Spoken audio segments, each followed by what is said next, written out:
who part the sea of millions who come to cheer them on to victory. From across the water has come American Greg LeMond, taking their sport and making it his life's work. It is LeMond, who the world has picked to win this year's Tour de France. Riding with him, France's favorite son, Bernard Hinault. Hinault has pledged this year he will dedicate himself to a win for the American. But can a man with this passion for winning give up the chance to win again? It was LeMond who last year sacrificed himself for his friend and mentor, and now the two form the Tour's electrifying tandem.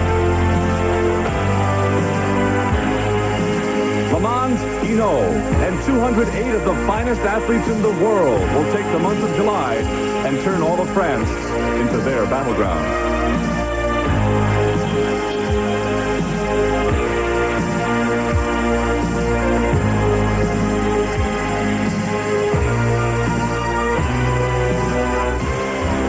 LeMond and Bernard Hinault will travel the 2,500 miles, tugged along by the 10-man La Vie-Claire Dream Team put together by Hinault.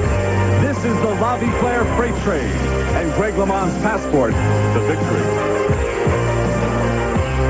But standing in the way is a man who has beaten the vote. Two-time champion Laurent Fignon is back after last year's knee injury. And it's Fignon who is coached by the man who once coached all three. This then will truly be the battle royale in cycling's great race.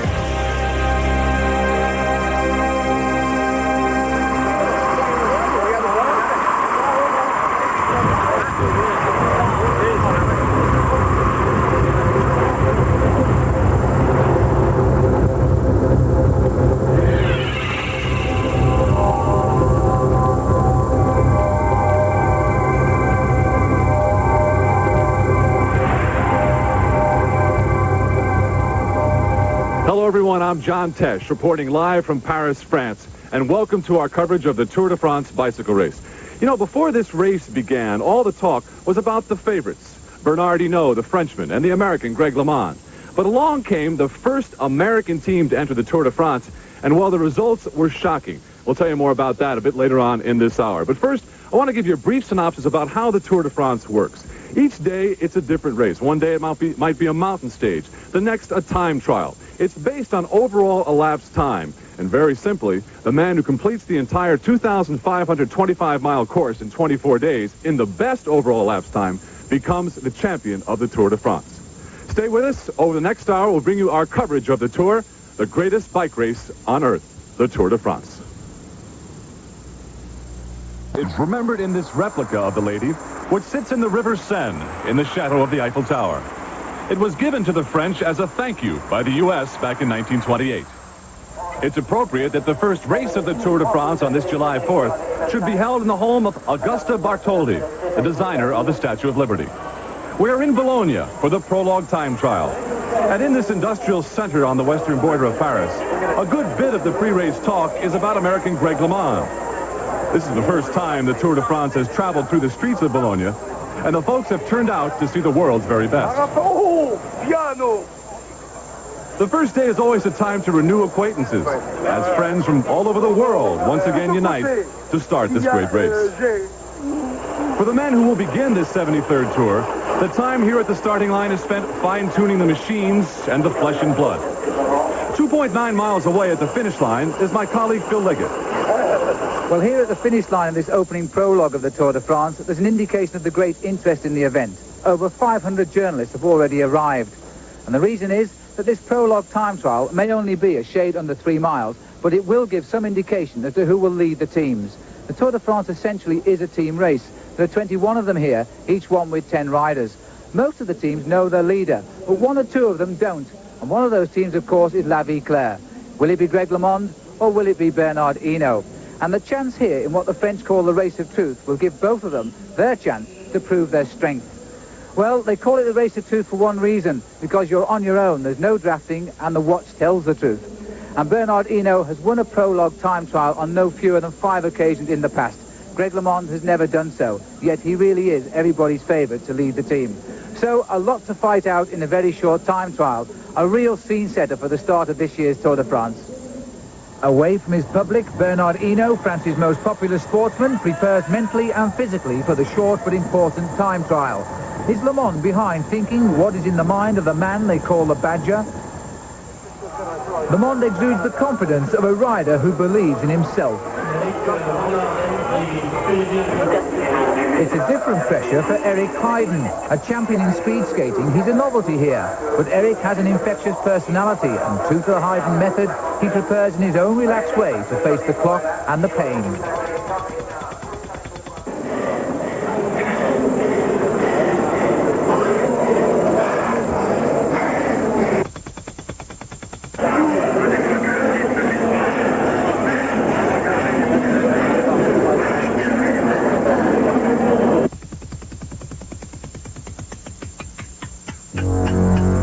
Yes, it is the race of truth. And the look of concentration etched on their faces tells you the importance of these final seconds in the start house.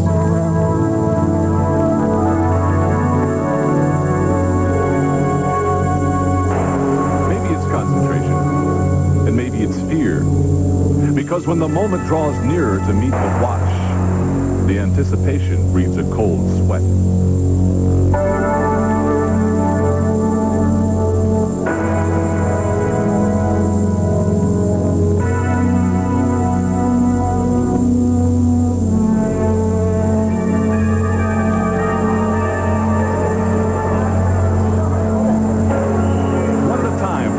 Blast out of the start house, and then it's a journey alone, a sprint, contre la montre, against the watch. Behind each rider, a team support car rolls out, packed with spare parts, even a spare bike. The race to stop time has turned bike racers into high-tech projectiles, aerodynamic helmets, and solid moon wheels to escape wind drag. The Tour de France cannot be won alone, but it's only fitting that the first race end that way, with the sound of the wind and the crowd blasting into your ears. At the finish line, 5 minutes of work can be time well spent, or it can leave you deep in a hole with 22 more days of riding ahead. In a race decided on overall elapsed time, this is what it's all about. Coming up, can the power of gold conquer the race of truth?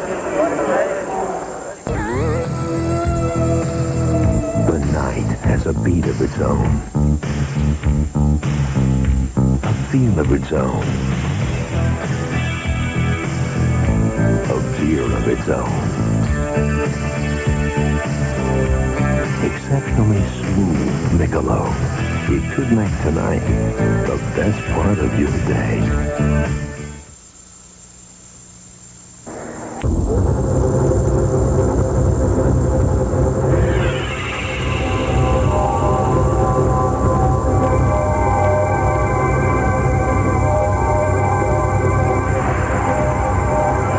24-year-old American Andy Hampsten in the start house, ready to pedal the first strokes in his inaugural Tour de France.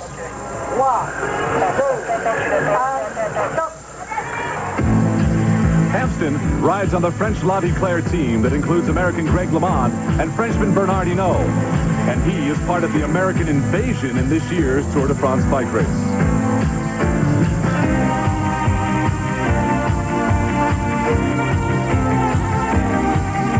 Not more than 1 month ago, it was Hampsten who won the prestigious Tour of Switzerland. The frail-looking professor's son from North Dakota has been compared in most every way to Bernard Hinault himself. Like Hinault, Hampsten knows how to win time trials, as he did in that Swiss race. Making history is something in which Eric Heiden has become an expert. The Olympic gold medal speed skater used to train on the bike in the off-season.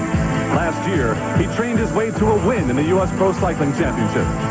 Heiden is also riding in his first Tour de France and on the first American team in the Tour.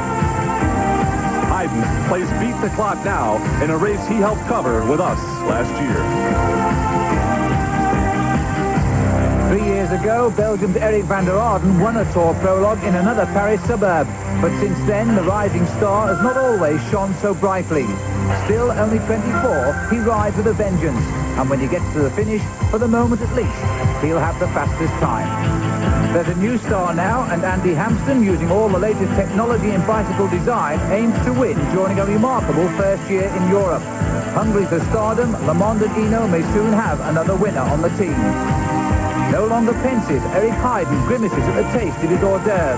The big ex-skater rides a regular bike, but he's fitted a carbon fibre rear wheel, which helps him to pedal a higher gear. Hopefully go a little faster. Hampsten finishes gulping air, the sign of full effort. Too slow to beat Van der Orden. Eric's turn next, and he too fails, but a time much faster than Hampsten's, which should make him feel good for the weeks that lie ahead. Starting behind the American, Thierry Marie, at 23 years old from Normandy, catches and passes another rider who started a minute ahead. The Frenchman, one of Laurent Fignon's protégés on his team, continues an inspired ride and responds to cheers. Marie sets the time for those to follow. Oh man, that was hard. It reminded me of skating 5,000 meters, you know. Go out there and start relatively easy, but even the easy efforts, when it starts to get to be the last kilometer or so, are really, really hard on you. It's hard to keep the gear rolling, you know. Fact is, though, you had an excellent time. What about the rest of the tour now? Do you feel in good shape for it? Well, it's definitely builds a lot of confidence when you can start out well, but we haven't raced in Europe for a couple months now, and tomorrow's race is going to be a little bit crazy. It's a short one, and it's going to be fast. Hope I survive through that, but once the road stages start, I think that's the time when we're going to be able to tell whether we've trained hard enough or not for this race. It's time for the top guns in the Tour de France to take their places center stage. Greg LeMond. It is LeMond who, having finished second last year, has the opportunity and the responsibility of winning this year's Tour de France.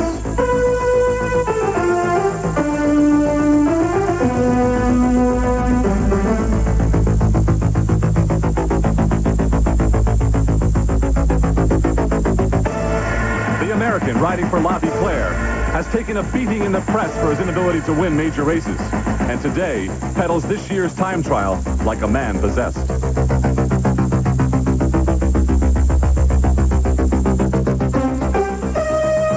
Twice before, Frenchman Laurent Fignon has conquered the Tour de France, but his injury last year kept him from defending his title. Now, the 26-year-old prepares for his race with the watch. Becoming your team's best rider means the other 9 members will work to keep you up front in the Tour de France. Last year, Bernard Hinault took 20 seconds out of Greg LeMond in the first race, and it set the tone for the rest of the Tour. With men like Andy Hampsten and Hinault on his team, a rider like Greg has reason to lift the tempo now.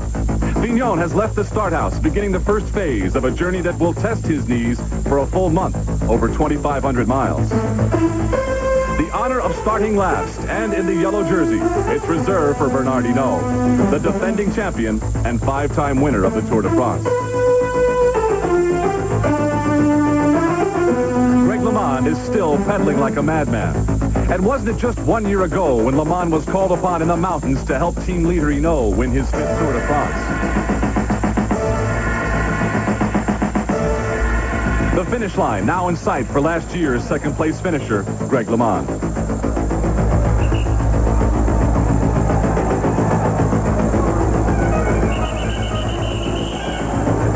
LeMond beat Andy Hampsten's time with that performance, but his teammate and France's superhero still to come. And the time trial is Bernard Hinault's specialty. And if the Frenchman takes the lead here, will he really toss away a chance at a record 6th win?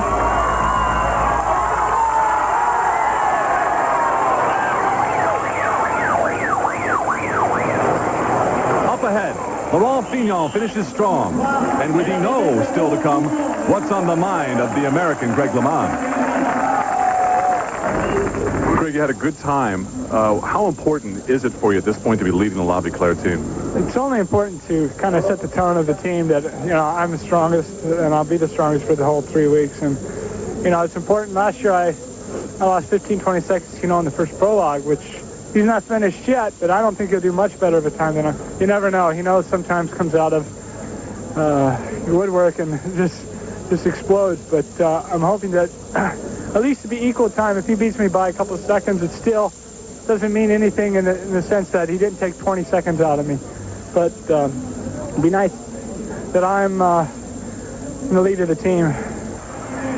5 times before, Bernard Hinault has won the prologue, and now, surrounded by a horde of cameramen on motorbikes, it's clear that Hinault will end the day's racing without a 6th victory.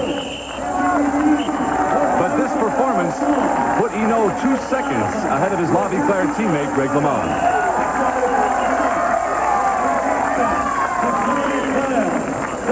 The standings after day 1, Thierry Marie, a time trial specialist in first place, and a key man on Laurent Fignon's team, which could make things very interesting. Eric Heiden in his first Tour de France, only 12 seconds back. In a race that had figured to be a showdown, all of the top riders were very close. The prologue winner, Thierry Marie, not on the wanted list of any of the top riders, but in yellow, at least for now. And what of Bernard Hinault? 3 miles has left him breathless.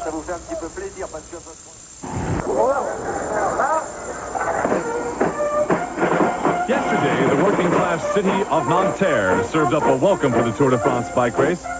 Having such a race start in your town is not only a great honor, it can also put you on the map. But you know, it always seems that each year there are a few bugs to be worked out before you lose that feeling that something bad's getting ready to happen. Well, no one was hurt, and there's always someone around to make sure the Tour de France stays on track, and always someone to answer those nagging questions. Seen where the team parked at all, Kent? Do you have any idea where the team parked? Early morning rituals. Greg LeMond putting the equipment in working order. Bernard Hinault, who always has plenty of company around him. Hinault has announced this will be his last tour. Winning it a 6th time would make history. A good many cameras, of course, were pointed in the direction of current overall leader Thierry Marie in his yellow jersey, enjoying a moment many feel might be brief. His boss, Laurent Fignon, with that look that has earned him the nickname Distant Professor. So ready for day 2 now on their month-long journey around the entire French countryside. The race began Friday, July 4th, and headed straight north.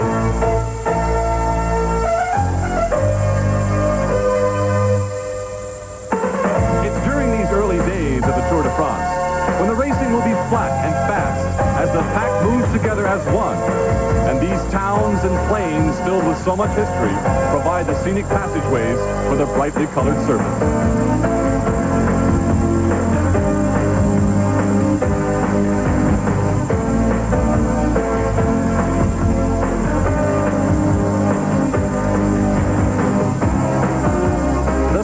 Wind their way through Normandy, then head south, remaining in the flatlands and pointed towards the wine country of Bordeaux. But there's no stopping them. If you can't catch your lunch on 2 wheels, you'll go hungry.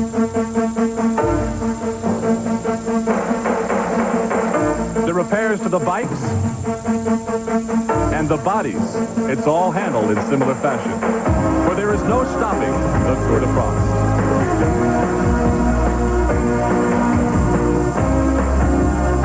Out of Bordeaux, and the tour is off to the mountains. First the Pyrenees for 3 scorching 7-hour days and perilous trips through thin air. The crowds at the summit always number in the hundreds of thousands. The trips back down are always frightening.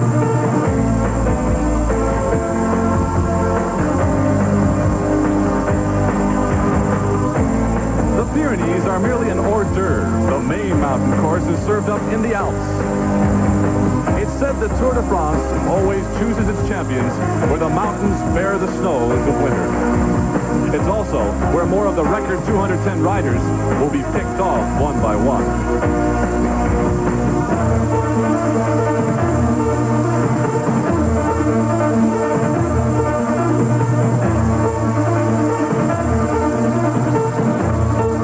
To continue the Tour de France. It takes more than pain to stop men who have trained a lifetime just to try and finish.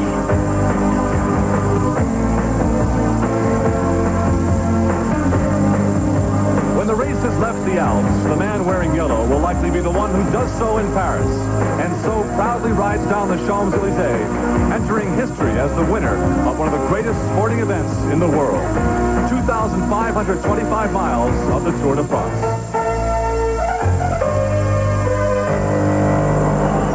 And here on day 2, 21 teams of 10 riders each got set for this year's first road race. But their pre-race procession out of town was stopped before it even got started.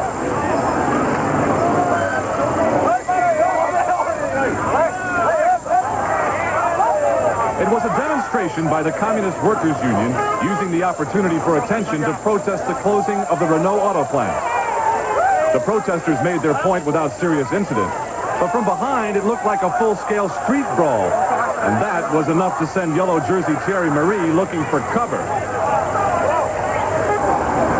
But with things back to normal, the rolling start out of Nanterre resumed, and 74-year-old director Felix Levitan went about his duties. The rolling start keeps the pack of riders together until the flag comes down for the official start.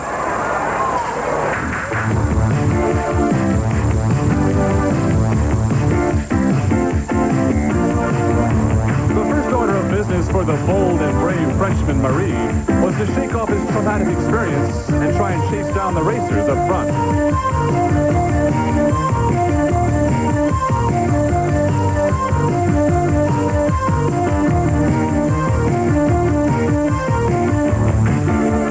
LeMond, his helmet cover reminds us that this is a bike race and not a fashion show. Bernardino, usually one for a little happy talk in the early stages of the race, looks a little nervous. Maybe it's the fat pack of 210 riders on the narrow roads of this Parisian suburb. And on a day that had already brought enough surprises, Canadian Alex Steeda came up with one more. Steeda, riding on the American 7-Eleven team, took off on a one-man breakaway. And no one followed.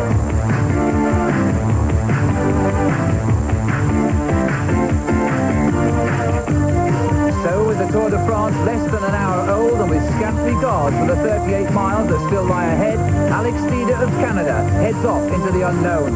A touch of Tour fever, it's a common enough disease in France in July, but who cares about why? It's riders like Steeda who have made this race great. The truth is, the first American team to ride are anxious to prove they're not just food for others to build their own reputation. Steeda wants Marie's yellow jersey, and with it a piece of Tour history. No Canadian has ever worn the maillot jaune, but these riders have seen adventurers before. What's in the mind of Alex Steeda as he leads this 53-mile road race, far and away the shortest in the entire Tour de France? His first tour already put him in uncharted territory, and now a sign on a motorcycle tells him that at 1 minute 47 seconds ahead, he is technically in the yellow leader's jersey, and no North American rider has ever worn it. Alex Steeda is now a man with a mission. The determined 25-year-old who used to be one of Canada's greatest track pursuit riders was now pursuing the greatest goal of his life, the maillot jaune in the Tour de France. And even with a lead of almost 2 minutes, he knows enough not to allow himself the luxury of thinking what might be.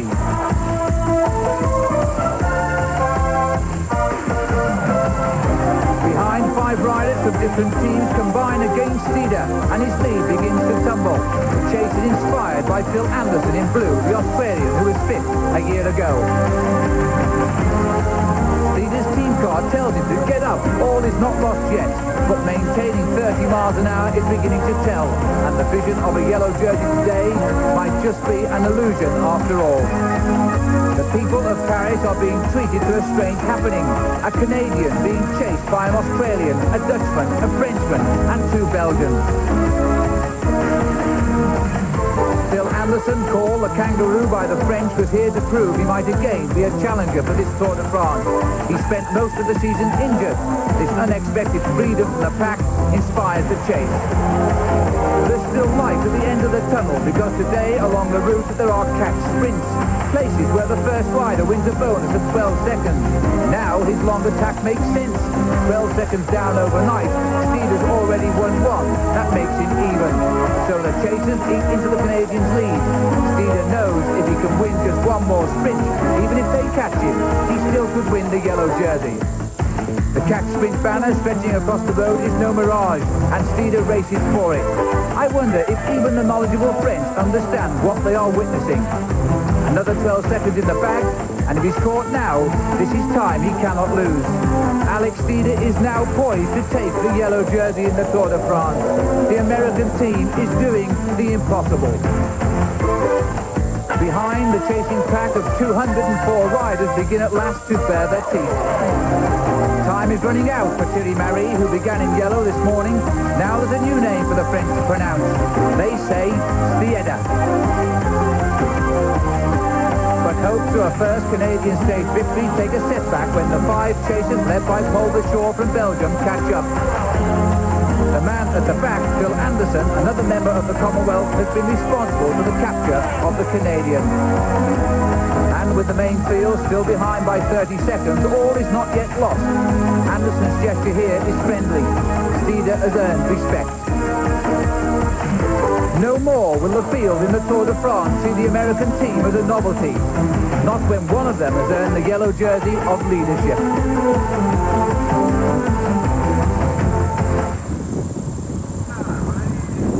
At the line, 3 of Steeda's pursuers finished before him.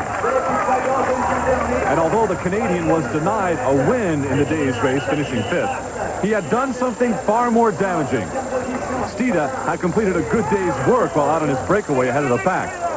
Being first through all those sprints earned him valuable time bonuses. And as the rest of the pack crossed the line pretty much together, Steeda became the man of the hour. And it's clear by this picture that Steeda was not yet aware of what he had done. The Canadian was now leading the Tour de France. So the standings after 2 races, Alex Steeda was not more than 30 seconds ahead of the top athletes, but he had done some damage to their egos. And so it was yesterday that the Canadian, riding on America's team, became the first North American to wear the golden fleece.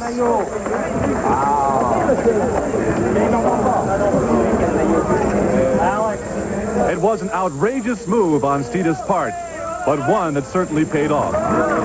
Only the 3rd Canadian ever to ride in the Tour de France. It was a big day for Steeda, who was in no hurry at all to leave the podium. And just as big a day for the world's press who were recording it. Some said Steeda and his 7-Eleven American team were not even qualified to be here at the Tour. Team manager Jim Okowitz put the win into perspective. I mean, this is like winning the Super Bowl for us. It's the biggest thing that we've ever done. It's the biggest thing that's ever happened to American cycling, and it's only the beginning of what's going to happen in the future in cycling in the United States. And this has been a lot of work to get here. It's been up and down, big struggle, but we made it, and we're proving a point by being here that we can be contenders in this race now and in the future. Oh, it's incredible. I'm elated, man. The 7-Eleven for myself, especially for Canada, I feel, just want to say hi to everyone in Vancouver, and hope to keep watching, because there's going to be more to come.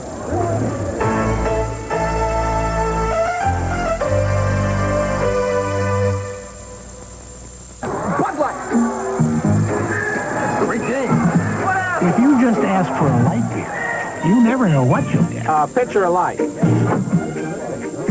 Bye-bye. So if you want the list-filling light beer with the first name and taste, don't just ask for a light beer. Give me a light. Ask them to bring out their best. Bud Light. Bud Light. Because everything else is just a light. Even though you faithfully pay your premiums, why does some insurance...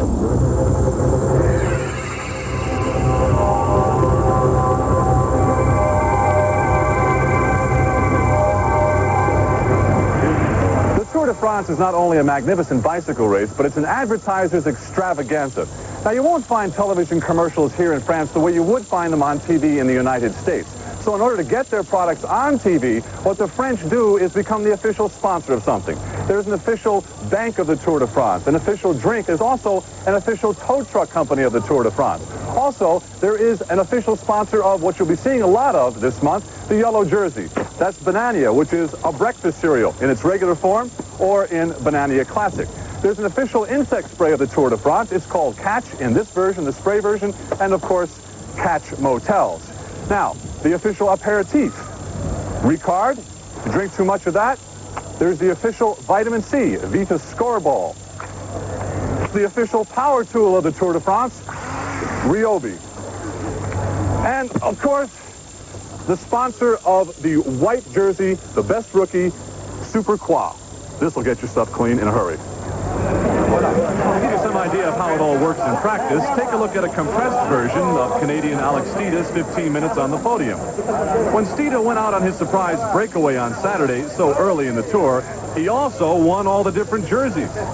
And when it came time for all the presentations, well, it was truly a hugging, kissing, smiling, banner-holding, hat-wearing, flower-accepting, advertising frenzy. What's even more astounding, though, is what precedes the Tour into each different town 1 hour before the day's race. They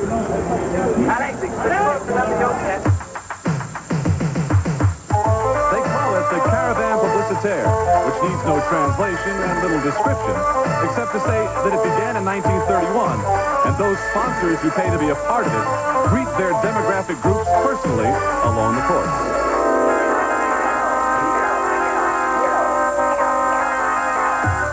For the spectators, it's exciting, and if you'll forgive me, one of the more ridiculous things you could ever witness up close and personal.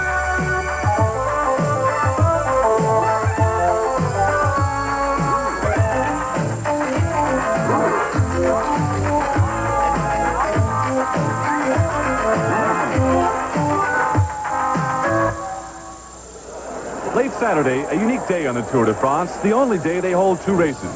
The chatter prior to the team time trial was about the fortunes of the Tour's first American team in general, and yellow jersey Alex Steeda in particular. When Steeda took off on his one-man breakaway in the previous race, no one saw him as a threat, but the joke was on everyone else. A cruel joke indeed for the man everyone thought would be the first North American to wear the yellow jersey. Well, it's a rather real lucky break for them because it's not a matter of really by strength that they took it. It's by luck because of the circumstances. But it's a good break for them. It's good. It's a once-in-a-lifetime deal to wear the yellow jersey. It's incredible. Unbelievable. And it's impossible to describe the magnitude of that accomplishment. It's incredible. LeMond never had the yellow jersey, and he's done the race twice, and he's the best cyclist in the world. It's amazing. Indeed. But this year, Greg has been picked as the favorite to win with his French team. And we are, after all, only 2 days into the Tour. 2-time winner Laurent Fignon. He and his System U team could have something to say about all that. Coming up, the teams at their best and worst. Late yesterday, 8 miles outside of Paris, the Tour de France was in the town of Meudon. Warm and windy, and the second race of the day following the 53-mile road race. This was a 34-mile team time trial. In the spotlight at race time, Canadian Alex Steeda, who would lead the 10-man American team. The team time trial stage in the Tour de France is the one the riders hate. The leaders of the teams are at their most vulnerable because they are only as strong as their weakest members. The rules say that 6 must finish together at the same time, so even anxious team leaders must wait for their weaker teammates. Each man takes his turn to lead the formation into the wind, but it's not as easy as it looks. The best teams can knit together into one fluid movement.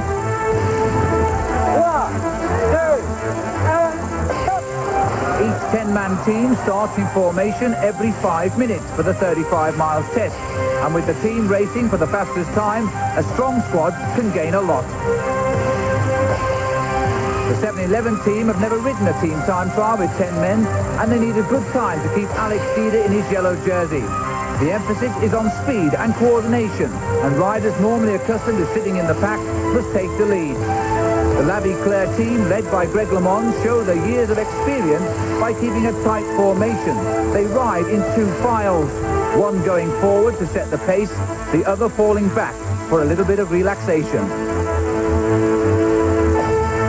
Led by Laurent Fignon, the System U team is experienced and anxious to do well. Team manager Cyril Guimard shouts to keep his men aware of progress. But it's left to former Tour winner Laurent Fignon, who has the job to keep his gladiators in textbook formation.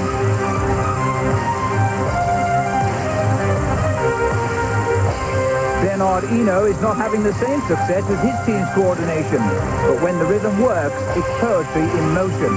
When it doesn't, a team can fall apart, and the result is disaster. Eric Heiden has fallen, highlighting the dangers of riding with your own teammates in a tight formation that lacks coordination. The team has gone on, but Heiden, one of the strongest forces in the squad, leaves a question for the team to answer. Should they wait or should they leave him, remembering that only 6 need finish together?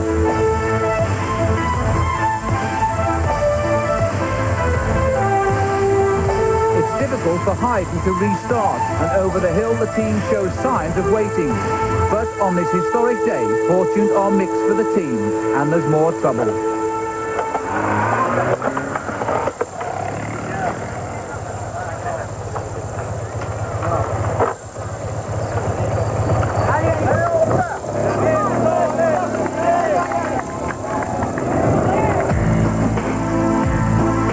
Now brutally clear that Alex Steeda's brief friendship with the Yellow Leaders jersey would not continue through the day. His bold breakaway in the 53-mile road race hours earlier had sucked the power from his legs, and Alex Steeda tried in vain to keep up with the team trying to protect the Golden Fleece. Steeda was now in a new struggle. He was in danger of falling more than 5 minutes behind his team and being dropped from the Tour de France. The team sent riders back to try and help, but the Canadian continued to struggle.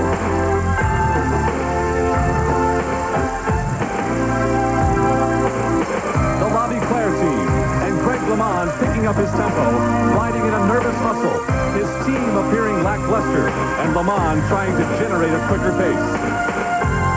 Looking like they had been oiled, waxed, and shot from a gun, the System U team was a techno blur spurred on by 2-time champion Laurent Fignon. Steeda continued to falter and was now caught by the Peugeot team, who had started minutes later.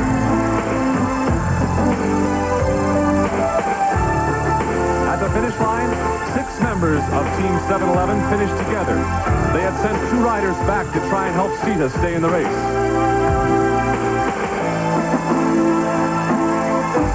In 1 hour and 16 minutes, they had endured a crash, 4 flat tires, and lost the yellow jersey.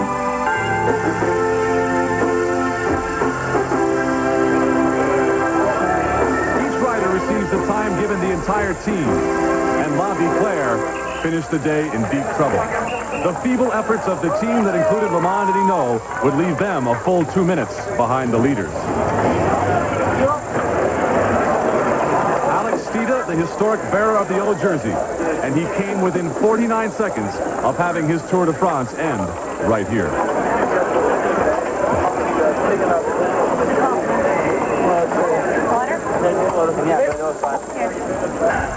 The winners of the team time trial System U, Laurent Fignon and his army of first lieutenants, had obliterated La Viclaire's dream team and the rest of the field. How do you feel, man? Oh, I can't feel my legs.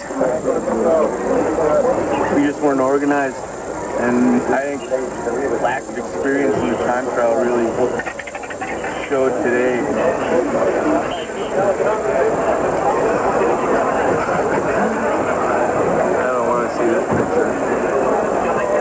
We went from the pinnacle of the sport to the bottom of the pit today. They were clamoring to see a French superstar, but not Hinault. Laurent Fignon was of interest as the man who could, with his team, lead and win his 3rd Tour. And his loyal 10-man system would never give him a raw deal.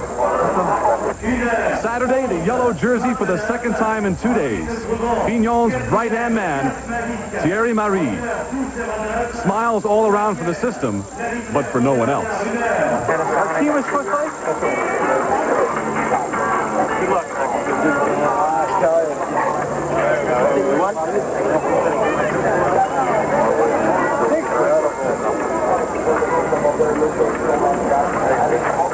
If that picture didn't tell the story, this will.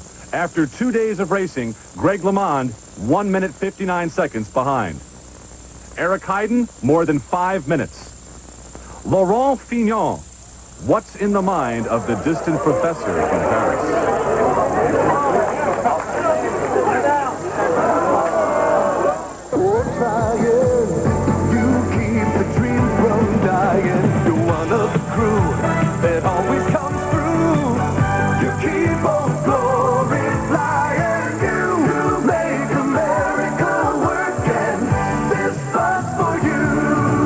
Budweiser salutes all the men and women in uniform who proudly serve this great country.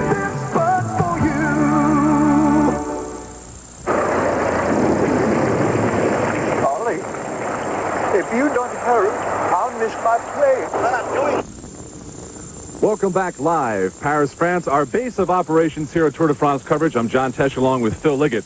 Earlier today, the longest road race so far in the Tour de France, 133 miles. Let's give you a look now at just what happened earlier today.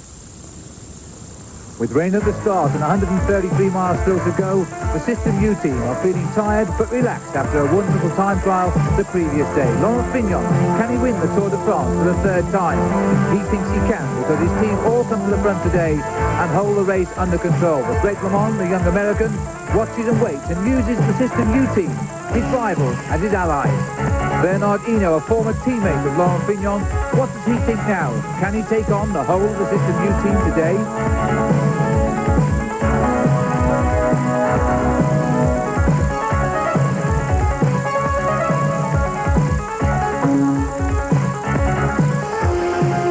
The surprise of the day was generated by the Boulder native, American Davis Finney, who decided it was time to go to his famous sprint and lead the American 711 team. So Finney, fifth in the Olympic Games in Los Angeles in 1984, is now trying for the greatest moment in American history, a road race win in the stage of the Tour de France. And with the final sprint, a frenzied one indeed, watch the right of your screen as Davis Finney, just at the finish line, becomes the first American ever to win a road race stage in the Tour de France. So look at the standings after today's race and 3 days in the Tour de France. And look at Greg LeMond, almost 2 minutes back along with Bernard Hinault. Eric Heiden, better than 5 minutes back. And back here live in Paris, and there's a look at how Davis Finney and the rest of the Tour de France gets back to you in the United States. And a look at our mobile production audio and video state-of-the-art facility that, believe it or not, travels around and will travel around with the Tour de France 2,500 miles. Back here with Phil Liggett. And Phil, a question about Greg LeMond. 2 minutes back. Does he still have a chance? Almost certainly, John. He's only, in fact, 2 seconds back on Bernard Hinault, and that's got to be one of his major rivals. LeMond, of course, will be a little bit disturbed that Fignon's a little bit further up the ladder. But for me, these are the men of the Tour de France, and the rest are just supporting riders, even though we've had a great win today. What about this 711 team quickly now? Do they have a chance? They don't have a chance of winning the Tour de France, but the world is full of fairy tales, the Tour de France especially. And today we've seen a fairy tale come true. It's been fantastic. And a great day for Davis Finney and the day before Alex Dida. That's it from us here in Paris. Stand by on CBS Sports for the Greater Hartford Open. For now, I'm John Tesh for Phil Liggett. So long from Paris, France.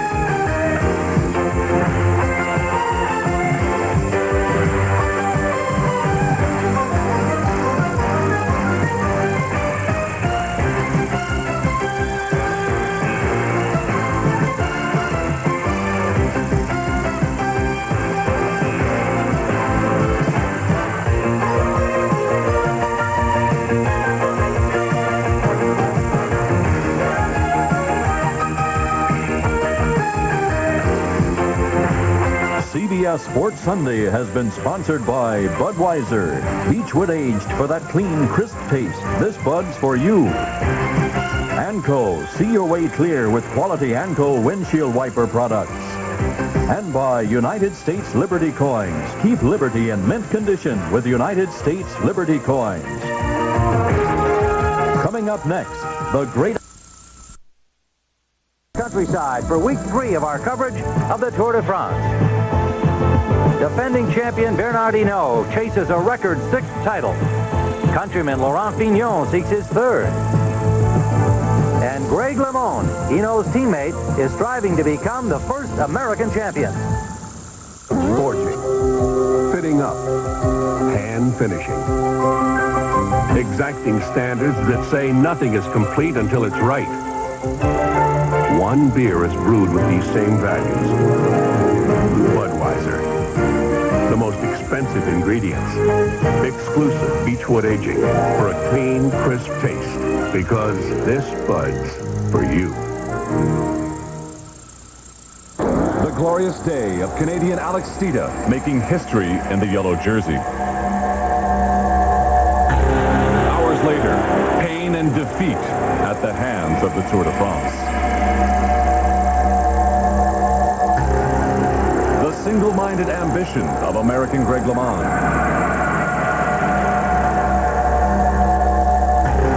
The fury of the same man, picked to win a race that has begun to elude him. The Tour de France bike race is leaving its mark under the sunny skies of France.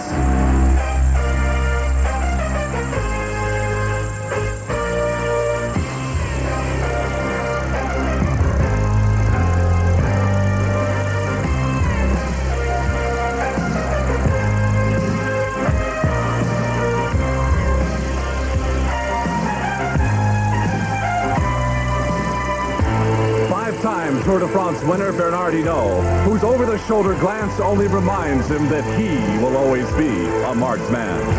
This athlete they call the Badger has put together one of the most talented teams in history. And riding with him is a teammate who this year may not be his willing ally. Greg LeMond has his best chance ever to win the Tour. And here in France, their battle with a race and with each other will be waged over this most alluring and challenging countryside.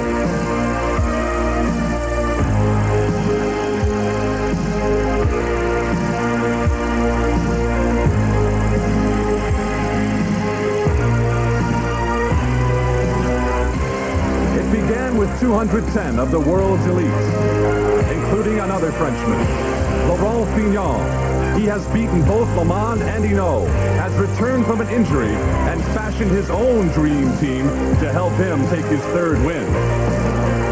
Cycling's larger-than-life superhero has made his presence felt everywhere. They are all 3, each of them being tracked down by ambitious men riding bicycles. 2 Frenchmen and 1 American. Caught up in the dreams of winning the Tour de France.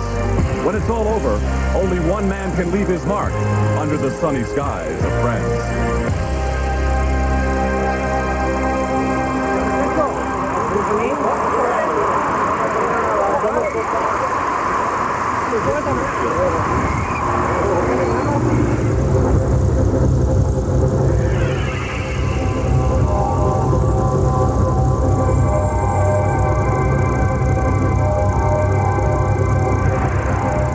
It's the people who line the course of the Tour de France in small towns like this one that give the race its character and its soul. Hello again, everyone. I'm John Tesh reporting. On July 27th, the Tour de France bicycle race will make its finish along the Champs-Élysées in Paris, France. Before then, an estimated 20 million or more people will see the race personally along the route. Who wins it? Well, he is the man who covers the entire 2,525 miles in 24 days in the best overall elapsed time. He is the man in the pack who wears the yellow jersey.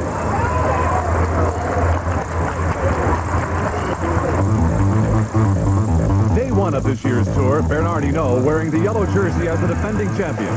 At day's end, the jersey would go to the fastest in the race against the clock, and this was Hinault's specialty. The prologue time trial, and for Hinault and riders like Olympic speed skating champion Eric Heiden in his first Tour de France, the 3-mile race against the clock was the first opportunity to make a personal statement. Hayden, competing on America's first full team in the Tour de France, and the speed skater turned cyclist, who will soon enter med school, was on his way to turn in an excellent time. Greg LeMond. In last year's prologue, Hinault's time was 20 seconds faster than Greg's, and it was important for Greg to establish himself here on day one in this year's prologue as the team leader. Laurent Fignon, his first moments in the starting house since he won the Tour in '84 and then had to sit out last year with an injury. Although the three favorites, LeMond, Hinault, and Fignon, were denied the yellow jersey on day one, it was Fignon's teammate, Thierry Marie, who had the best time and the jersey. 5 times before, Hinault had won the time trial, but not today. Was this a bad omen?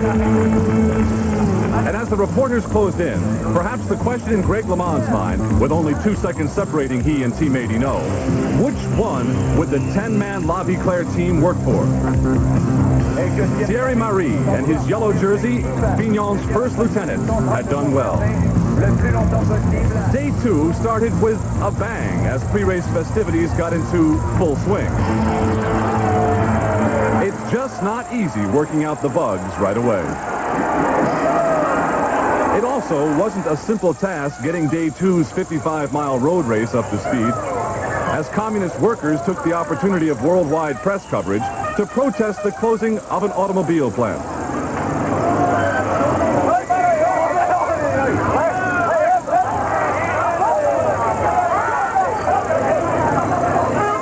No one was hurt, and things returned to normal pretty quickly.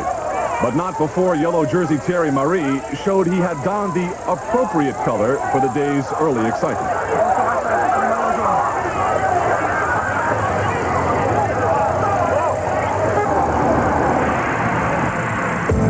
When the racing began in earnest, it was Canadian Alex Steeda riding on the American team who decided the shortest road race in the Tour de France was a chance to become the opportunist.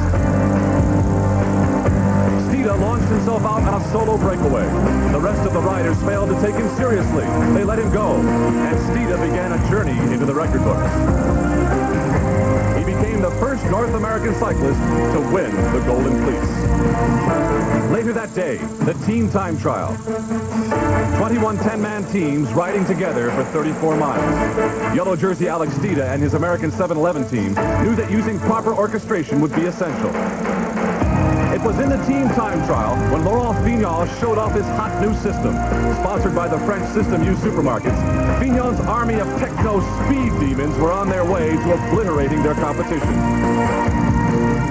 Meanwhile, 711 was having its problems. With each team's time being added to every individual, 711 America was trying to protect their yellow jersey and failing. Fignon's band of U-men would go on to generate a win for the system, while La Viclaire's dismal rhythm left them 2 minutes behind System U.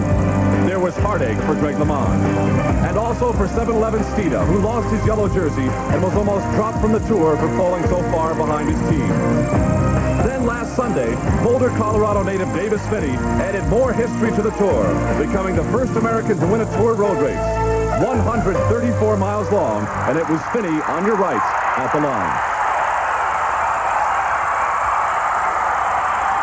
I'm just in shock.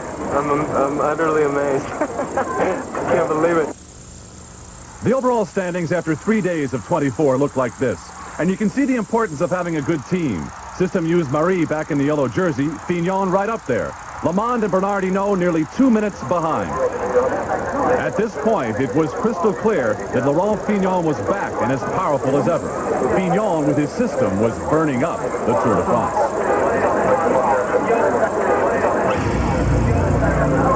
That's exactly what we want them to do. We want them to work. I mean, it's 3 weeks long. It's going to be impossible for them to keep their yellow jerseys that long. The system, it would seem, is everywhere.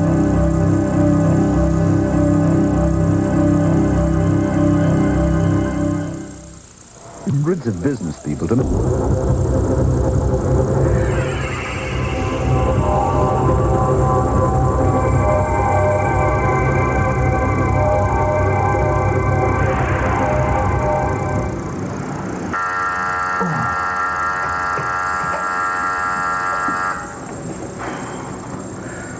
You know, every day in the Tour de France is another long day. Everybody gets up early. There's 23 days, there's 23 different hotels. It's the most transient sporting spectacular in the world.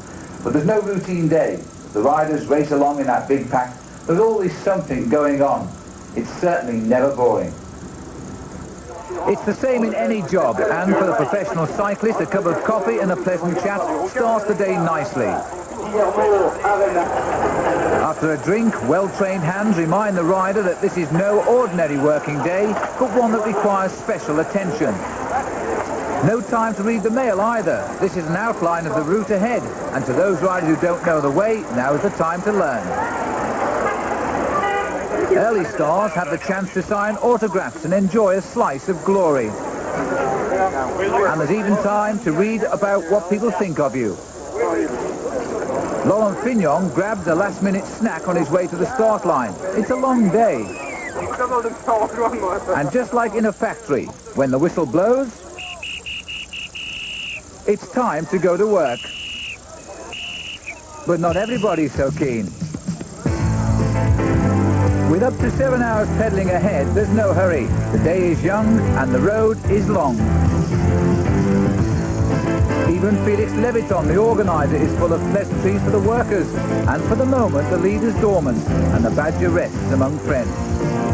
A chance for Haydn to check his wounds of days gone by. Check your brakes, sir. No need to stop for this one. A problem with the cleats on your shoes? Nothing a screwdriver won't fix. Ah, here's a rider with a knee problem. It's not the only problem he's got. You know, these long flat stages can become tedious, and there's no better way than to tune into a little music, join the Navy, or just listen in stereo. And then, if you're lucky along the route, you might just spot Papa and Mama.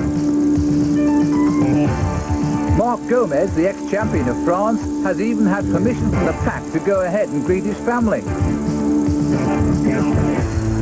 What a friendly lot the riders can be at times, even though they don't stop to say hi. One basic rule in the Tour de France is that you must pedal all the way. No one says you have to stay on the road.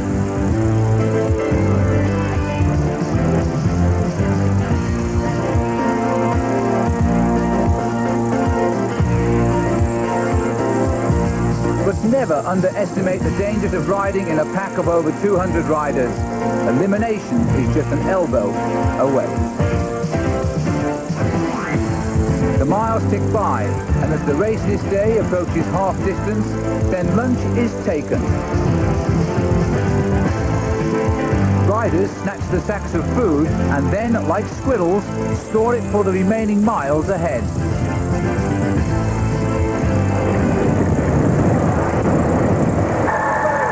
Hino packs the food in his mouth rather than in his pockets.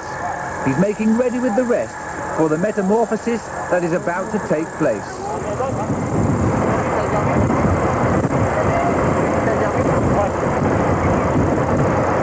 With lunch break over, Laurent Fignon calls on manager Cyril Guimard. And Greg LeMond prepares for the real work, which will soon begin, by putting on a hard hat.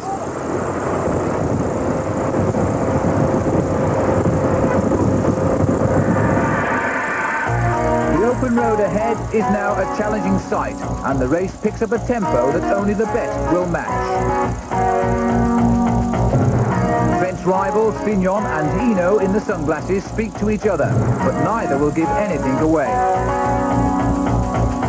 If fate strikes now, a bicycle change is the only chance you'll have of getting back to the race, because the pleasantries of the morning are now a thing of the past.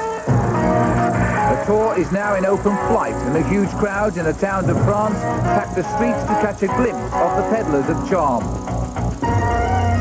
Every day there are the adventurers like today's Johan van der Velde and Joel Tellier. They search for a stage win or even the yellow jersey. Sometimes the pack's interested, sometimes it's not. Van der Velde reads the route ahead, and the two leaders this day form a partnership from which both can profit. Behind one team, the System U squad are left to work the hardest. After all, it's their man who has the yellow jersey. In front of a huge crowd, Van der Velde wins the stage, and another long day in the office will end, but there's plenty more to come. The field behind have been beaten this time, but with prizes for the first 80 to finish, there's plenty to race for, and the photograph will decide the winners.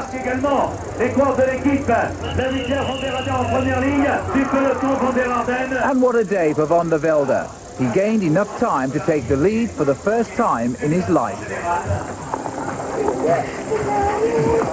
After the race, it's time to think about one thing: preparing for tomorrow's race. Every day, the team mechanics take each and every bike completely apart, clean them up, and then reassemble them once again. While the athletes sleep, these guys work well into the night, and are then up at dawn getting the gear race ready. Since there's a new finish line every day, someone's got to tear this stuff down and then put it back up again. 600 of these crowd control barriers have to be put away. The 500 members of the press have split town, so their area has to be dismantled. 350 of these volunteers, each of them, have the unenviable task of preparing the arenas for 24 days of the world's most grueling bike race. And they have to have it set up by 7 a.m. next day. By the way, the guy who runs the operation is a former colonel in the French Foreign Legion. The Tour de France, live in concert and always on the road.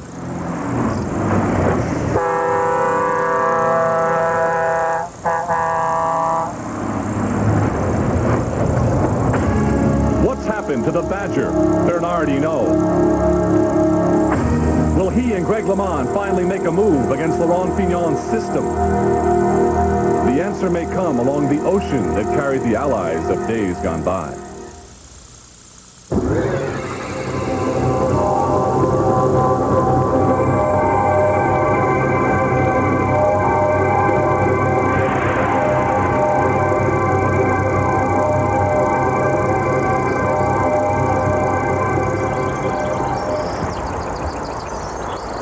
Daybreak over the shoreline near Cherbourg, France. A crystal clear dawn presiding over peaceful sands. On the beach, a monument reflects the yellow rays of life, marking the site where brave GIs gave their lives to liberate Europe.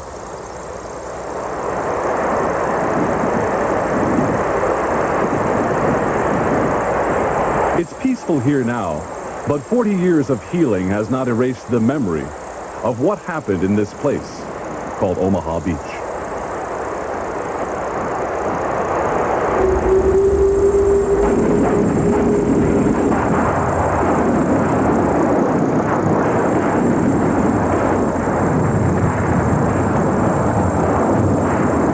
Here along these beaches, an American landing point, were waged the bloodiest battles of the D-Day landings.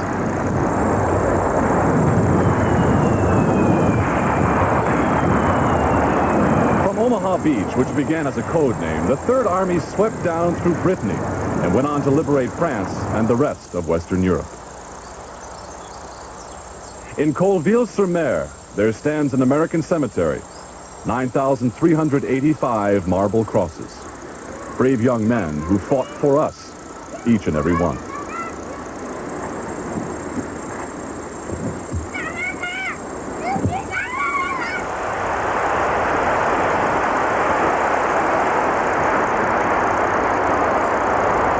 (1986), day 6 in the Tour de France bike race. The talk today: why haven't Greg LeMond and Bernard Hinault used their skills to put a stop to the System U team?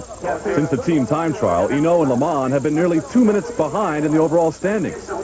Behind System U's leader, Laurent Fignon, who looked to have a pre-race blood pressure that was barely measurable. 125 miles ahead, and the riders pull out of a town that has never seen the Tour, the elegant seaside resort of Villers-sur-Mer.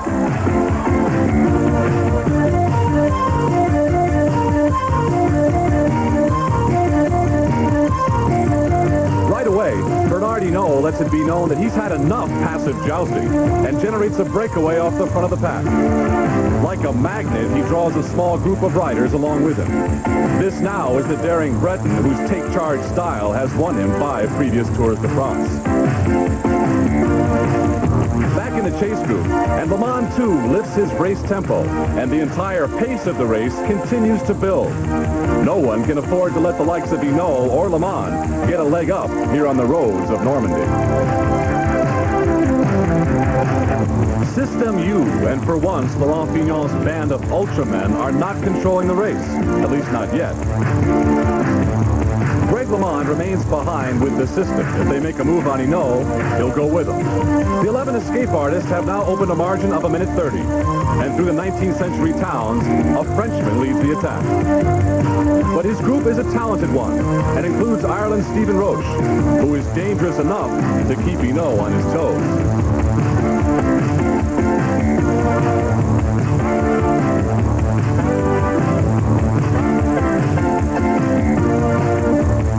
Chasers, led by LeMond and System U, are now almost 1:45 behind the leaders, and the blistering pace has opened up the ranks, throwing the swiftest into a scramble in single file. A check on the watch and a smile on the Breton faces tells the story. The first serious attack in the Tour de France is in progress. And on a day when no one expected more than a routine ride through Normandy, it's the Badger who's come out of his set in fighting mood. There's no finer time to attack than when your enemies don't expect it.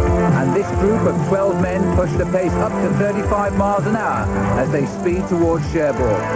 Greg LeMond follows the moves behind. Why should he chase a teammate? Hinault must be surprised by the way he's gathering time, but tours have been won by many errors. This is one gift he must accept. He's joined by Stephen Roche, third last year, another favourite who has fled the pack. Free as birds, everyone will help now.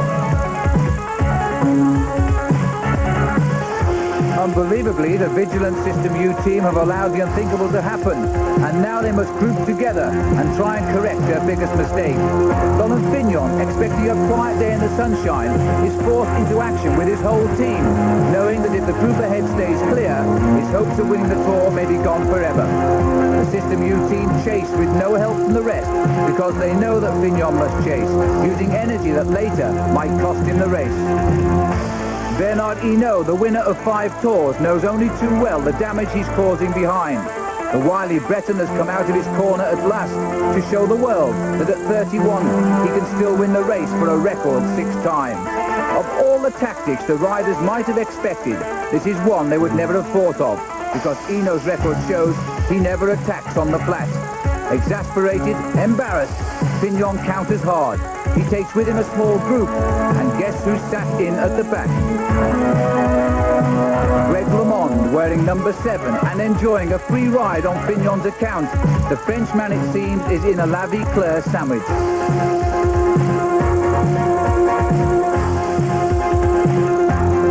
And after an hour of freedom, the leaders begin to sense failure, and behind the relentless formation of the System U team, succeed in ending one of the most epic pursuits across Normandy of a type rarely seen in the Tour. There is still no obvious candidate for Paris. Wait. In a classic tactic, Greg LeMond, Bernard Hinault's teammate, attacks. Has he caught the field off guard? But no, because Yvon Madio, the French champion and teammate of Laurent Fignon, is ready this time. And LeMond knows now that the shocks for this day at least are over. And peace will return to the pack, who will not forget the day the Badger came out to play.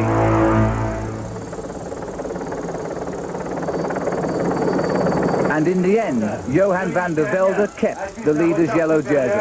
The standings following 6 days look a lot like they did before today's race. The difference is now there's more tension than ever before, and at least one rider is talking about it all. It's been really aggressive the last couple of days. Everybody's nervous for the time trial in the mountains. I think everybody's waiting for something to happen, waiting for it to explode.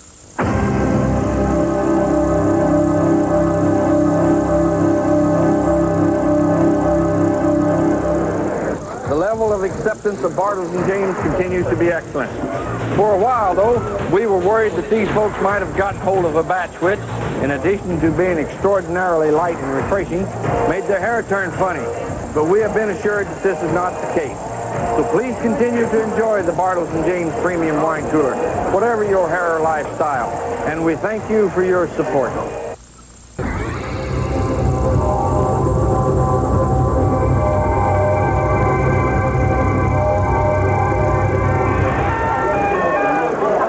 How's the music? It's good?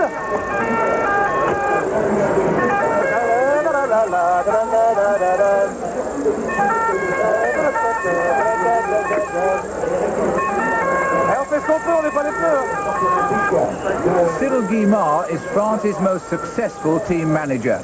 He's shaped the lives of many of the top riders, and he's chosen his riders from a young age and molded them into champions. Right now, he's in charge of the System U team. And amongst the riders, there are some old faces, like Laurent Fignon, distinctive in his rimless glasses. He can remember the days of 1984 when he won the Tour de France for himself and for Guimard. Greg LeMond's world title and subsequent rise to fame was under the guidance of the man who is now from System U. Guimard also coached Bernard Hinault to 4 victories in the Tour de France. They parted when Fignon came along. 2 chiefs is one too many. Now Guimard and Fignon have developed a system of their own, using a chain of supermarkets for a supermarketeer. The magic man of Team System U. Who are they? Why are they so good? There are a lot of questions here, and frankly, this year's tour appears to be in the throes of...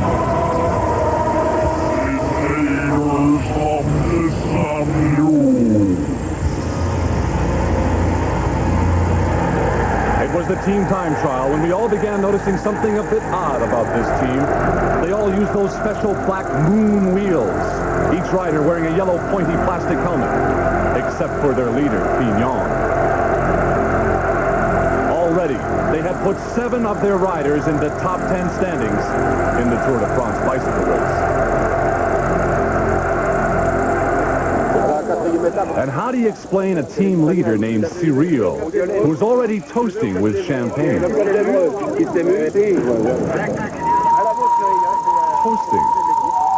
But does he ever take a sip?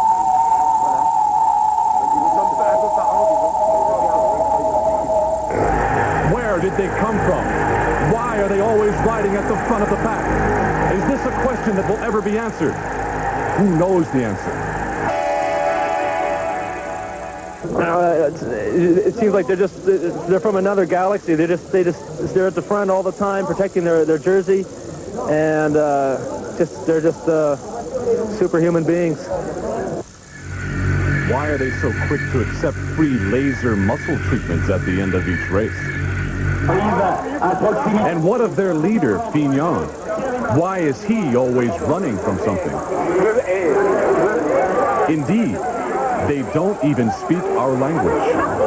Je pense que pour l'instant on est bien placé, on a très bien travaillé, on a très bien joué pour le classement en général, et je crois que Laurent est idéalement placé et je crois qu'il va remporter en troisième tour. Okay, thank you, Messi. Is this a normal team vehicle? Well, you know, we're supposed to be staying in the same hotel as those guys, but I never see them. And I don't know. You see lights and things going on late at night. And Fignon, I mean, he's there at dinner, boom, he's gone. I don't know where the guy comes from or where he goes, but he definitely doesn't sleep in a bed. All over France, they're putting up thousands of these. Young French children are even beginning to look like Fignon. The system and its U-shaped symbol, it's everywhere.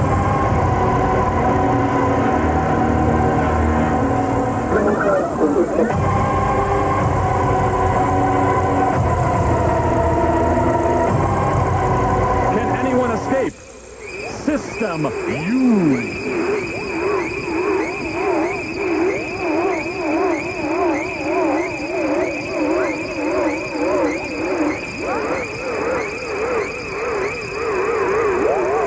For the next 2 weeks, take care. Watch the podium. Watch the Tour de France. Watch the skies for...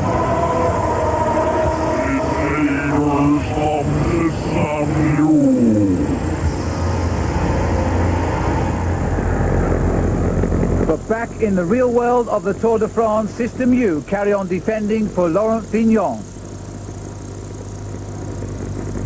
To come though, there's a time trial. Will the system break down?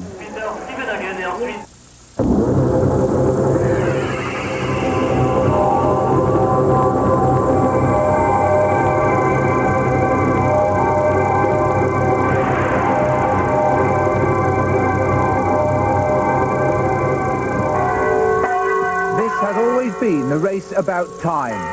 Over a span of many years, it's always been a race against the clock. So let's turn the clock back and take a look at history.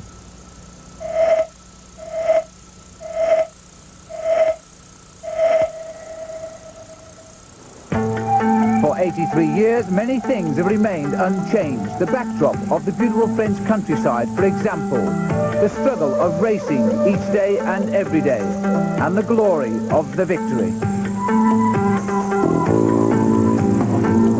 À bicyclette,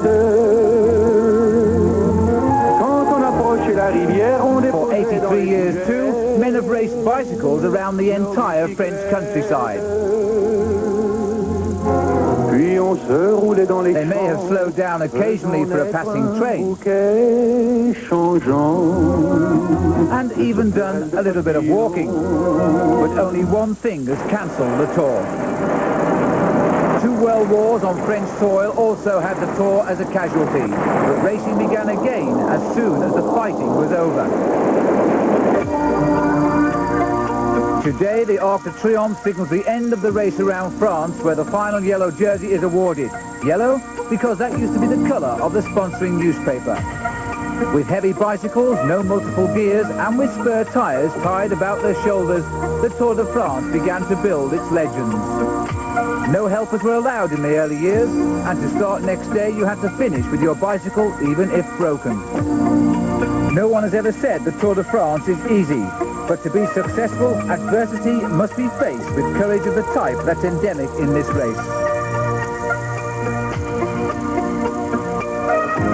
Danger is something a rider lives with every few minutes of the day. And the pileups are certain to happen. Everyone just hopes it doesn't happen to them.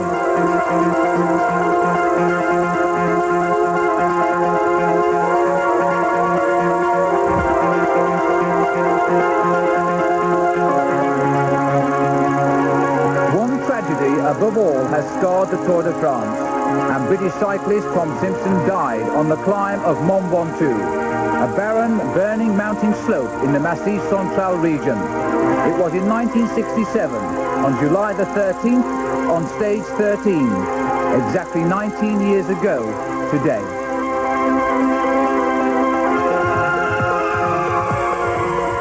Happily, most people remember the Tour by its greatest riders.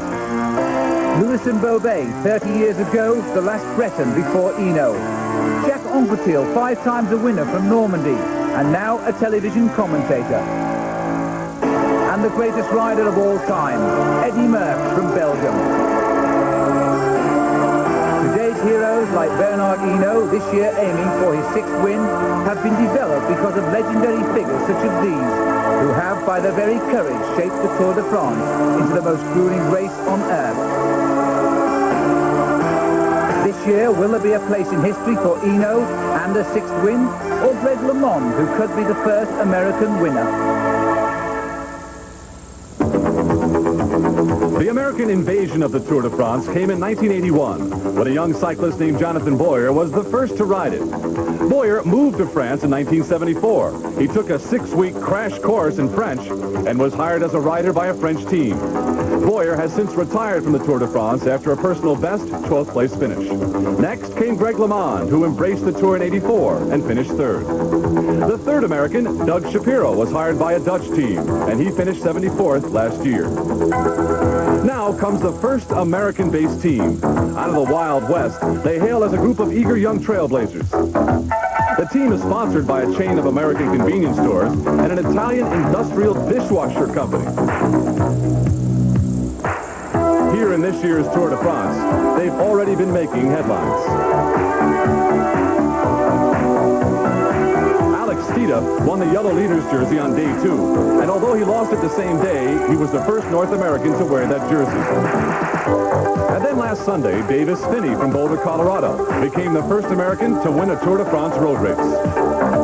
And then there's Eric Heiden, who would like to add a successful finish to his 5 Olympic gold speed skating medals.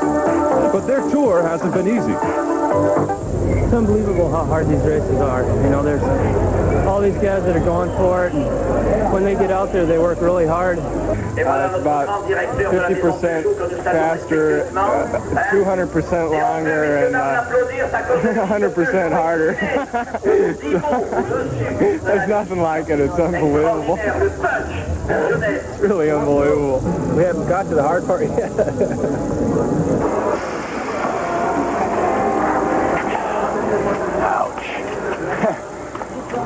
Another word to describe it. After day 8, there was yet another yellow jersey. And Ron Kiefel with the best time on that brand new American team. LeMond and Hinault almost 3 minutes back with the most telling race of the tour yet to come. We'll have more from France later today. Tesh, welcome back to the Tour de France bicycle race. Up until now, there has been no clear showdown between the Tour's race favorites, but that could change today here in Nantes. It's an individual time trial, 38 miles alone against the watch. Here is an opportunity to jump ahead and take the Yellow Leaders jersey. Here also is a chance to fall miserably behind and lose the Tour de France. And this is Greg LeMond's opportunity to take charge and muscle his way back to the top. At almost 3 minutes behind the overall leader, there is heavy work ahead for Greg. The view by the starts and the system in Laurent Fignon have been a maddening presence here. Like a ski racer now, LeMond balances in the start house and then 5 final ticks of the watch.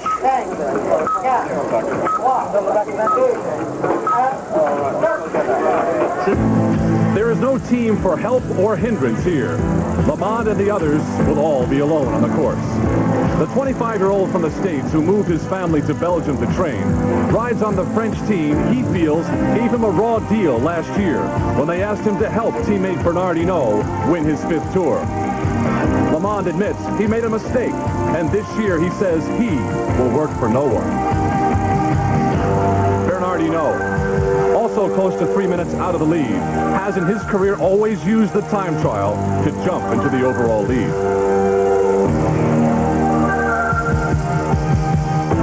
Without the help of other teammates to take a turn at the lead and act as a windbreak, Greg LeMond and the others are armed and dressed like guided missiles, saving precious energy, valuable seconds. The final countdown has begun for Hinault. And for almost an hour and a half, it will be nothing but the race with the watch. Last year, it was Irishman Stephen Roche who gave both Hinault and LeMond trouble in the mountain stages, and his time trial today could set up the dynamics for next week's trip through the Pyrenees. Entering this race, his overall time in the Tour is 1 minute better than Hinault and LeMond. LeMond told us before this race, this would be the Tour's first real test of its riders. And it's obvious the American has adopted one singular pace, flat out.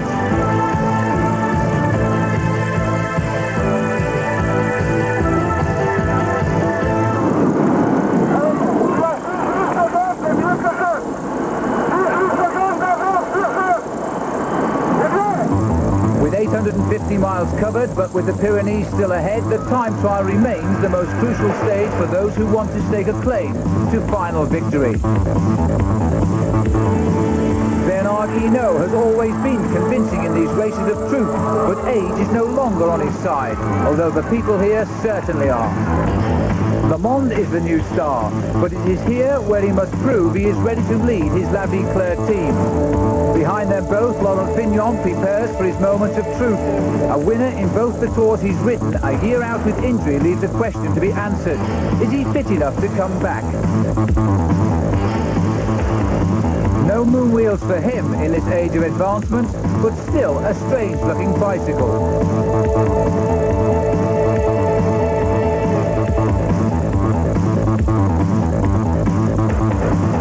At the finish, LeMond clocks the best time so far, despite a bike change after a puncture. Dublin Stephen Roach averaging 31 miles an hour and incredible speed. Here's a man who could win the whole thing. And still chasing everyone, LeMond seems to be having trouble finding his rhythm. At the halfway point, he's lost 2 minutes to Eno and slightly less to Greg LeMond. And at the finish, Bernard Eno gives his answer, with a ride that will send chills through his rivals. Last year's winner, who openly said that this year he would ride to Greg LeMond, hits the American with a body blow and sends the best time of the day. What price now for an American winner? Still to finish, the yellow jersey of Jürgen Pedersen. He will be sixth and keep his lead for a while longer. Roach, third last year, is back in the fight again, with third this time on the day. Now the Tour's declared its true challengers. Even while Roach was finishing, the confident Bernard Eno took time out for a shave before he met the press. Eno knew that his main rival this day, Laurent Fignon, had experienced the blackest moment of his Tour career. The time trial, once his strongest event, had revealed his weaknesses after a year away from the sport. Fignon wanted right now to be alone. 2 minutes ahead of Eno this morning, 2 minutes behind now. Even for Fignon, that was just too much.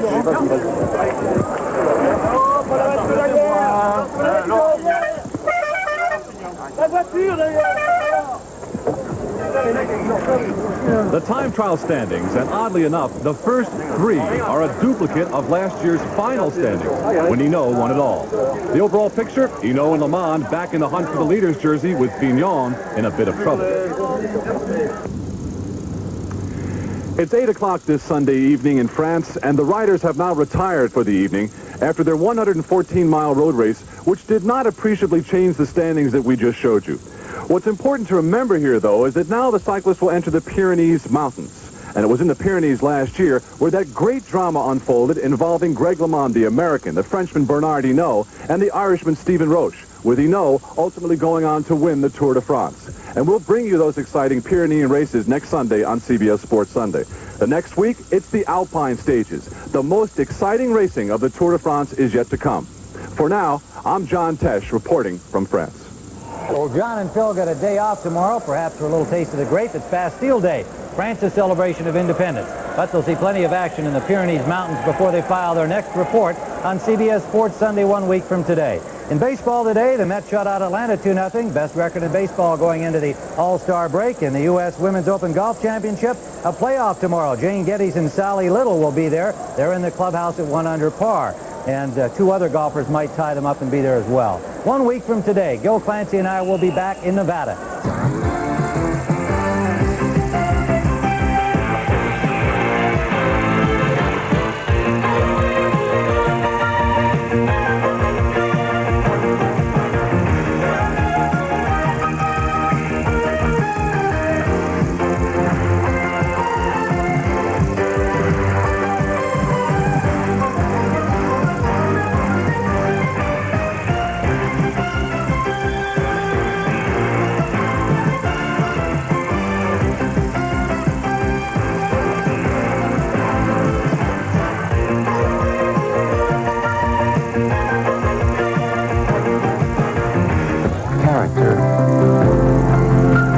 Nobility, if you like. It should be known as the best of its kind. A light beer should be as great as its namesake. That's why there's Bud Light, the light beer with the first name and taste. Everything else is just a light. This year, the look of dismay from the American who thought this would be his year. Last year, a battered but victorious Bernard Hinault, whose teammate LeMond waited to help him in the Pyrenees. This year, the Frenchman is already poised to win a record 6th time. The Tour de France bike race has reached the mountains of the Pyrenees.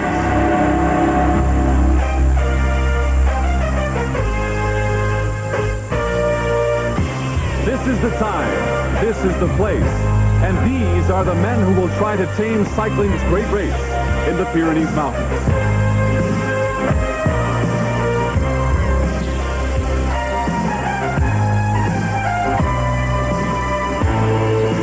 The winner, Bernard Hinault, has already shown he has returned with the will and the strength to win again. Hinault's teammate Greg LeMond, last year a reluctant team player, has insisted last year was a mistake. This year, he rides to help no one. The first days of this year's Tour de France, through the flatlands of northern France. Through the peaceful towns, 210 of the best in the world, the largest gathering in Tour history. And even at the beginning of this 2,500-mile odyssey, things began to happen.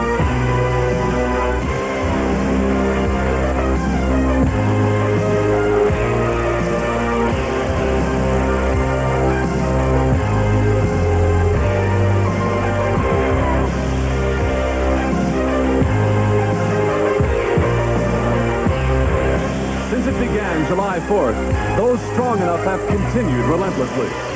But now, this is the time, this is the place. These are the men who have come to win the Tour de France. And a wily Frenchman and an eager American are set for a showdown while on their way to the Pyrenees Mountains.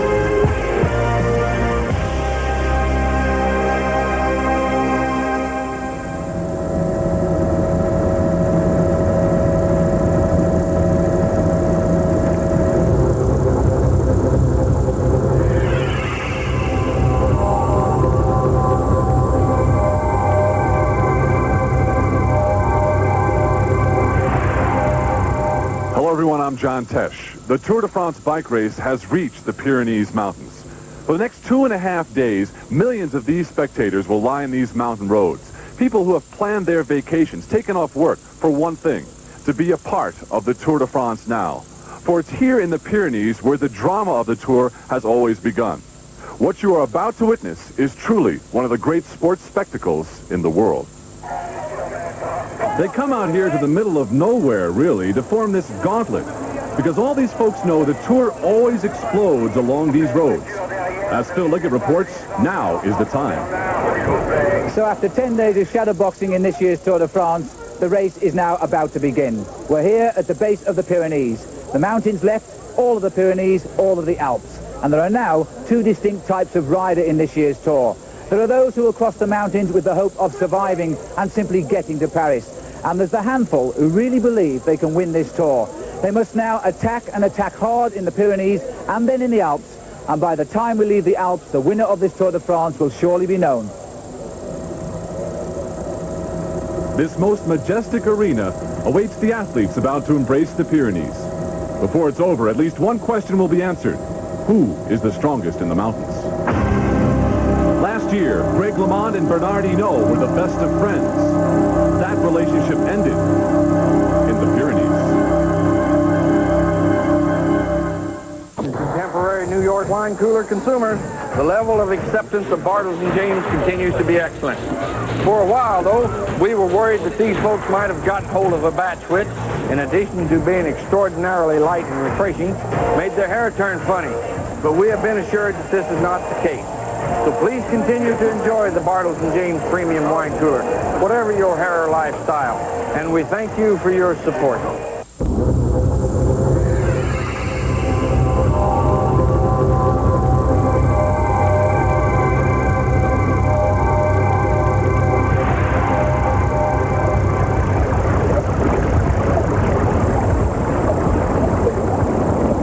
The Pyrenees Mountains in the summertime. These beautiful, tranquil peaks guard well the peaceful valleys below.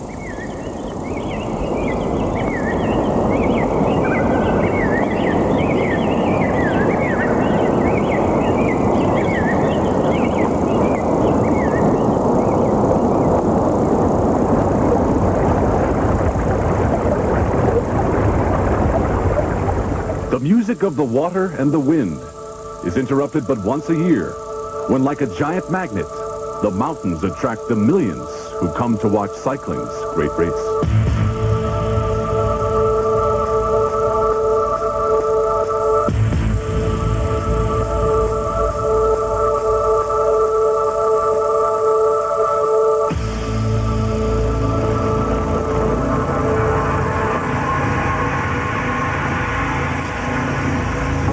After almost 1,200 miles, the challenges in the Tour de France are clear. Bernard Hinault, the great Frenchman who's trying to become the first man to win 6 times. And Greg LeMond, friend or foe of Hinault, and desperate to become the first American winner of the world's greatest race. And out to beat them both is Laurent Fignon, twice a winner, but out last year with injury, and now he's back to prove a point. After 12 days, the Tour de France has arrived to face the highest roads in the Pyrenees, and the mountains which form a natural barrier between France and Spain are ready to reshape the Tour. The route on this 12th stage leaves Bayonne at sea level to open with the climb of the 3,700 feet Col de Berdin-Curicetta, which is as hard to say as to climb. After 2 smaller climbs, the riders move on to the Col de Marie Blanc at 3,300 feet, not so high but steeper. Finally, the descent is made from the Pyrenees this day to Po after a leg-breaking 135 miles on this, the first real test in this Tour. Like a piece of discarded string, the Berdin-Curicetta is a worthy adversary for the Angels of the Mountains. And on this first challenge, the climbers, led by Hinault, set a pace few will follow.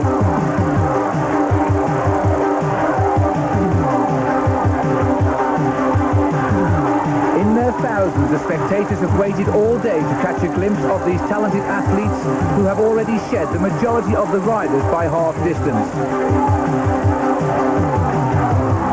Already 10 minutes behind, the leader for 4 days, Jürgen Pedersen, is about to lose his yellow jersey. The mountains always produce the truth. Even Fignon cannot hide, and a year off with injury is too much. He too has lost the Tour on the very first climb. The double victor struggles like never before. He'll lose over 12 minutes. The man doing all of the damage, Bernard Hinault, shadowed by Greg LeMond, is confounding his critics and setting a pace that is hurting everybody. The Badger is enjoying freedom.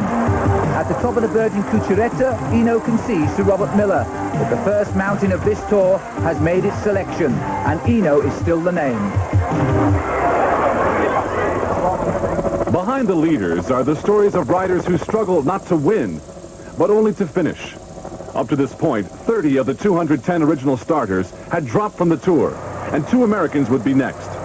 Today, 2 boys from the States not only battled the mountain, but a stomach virus that left them both weak.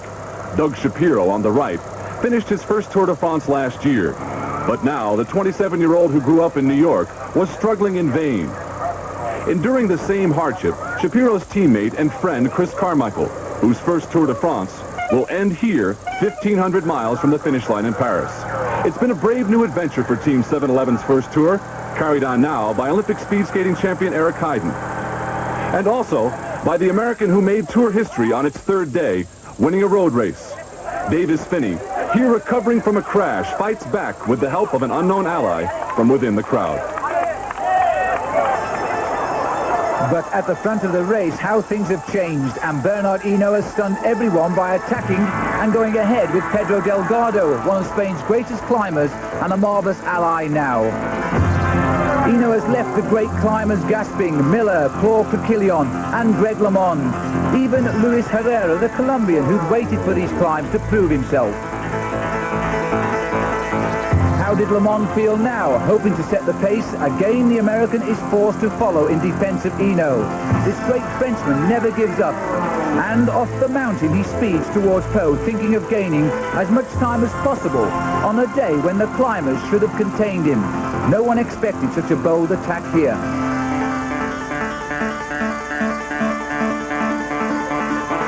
LeMond knows now that his friend at the dinner table is a rival on the road. But even with Hinault gaining many minutes in front, LeMond contains his natural feeling to attack and plays the perfect teammate on this climb. He just keeps an eye on them and refuses to assist in the chase.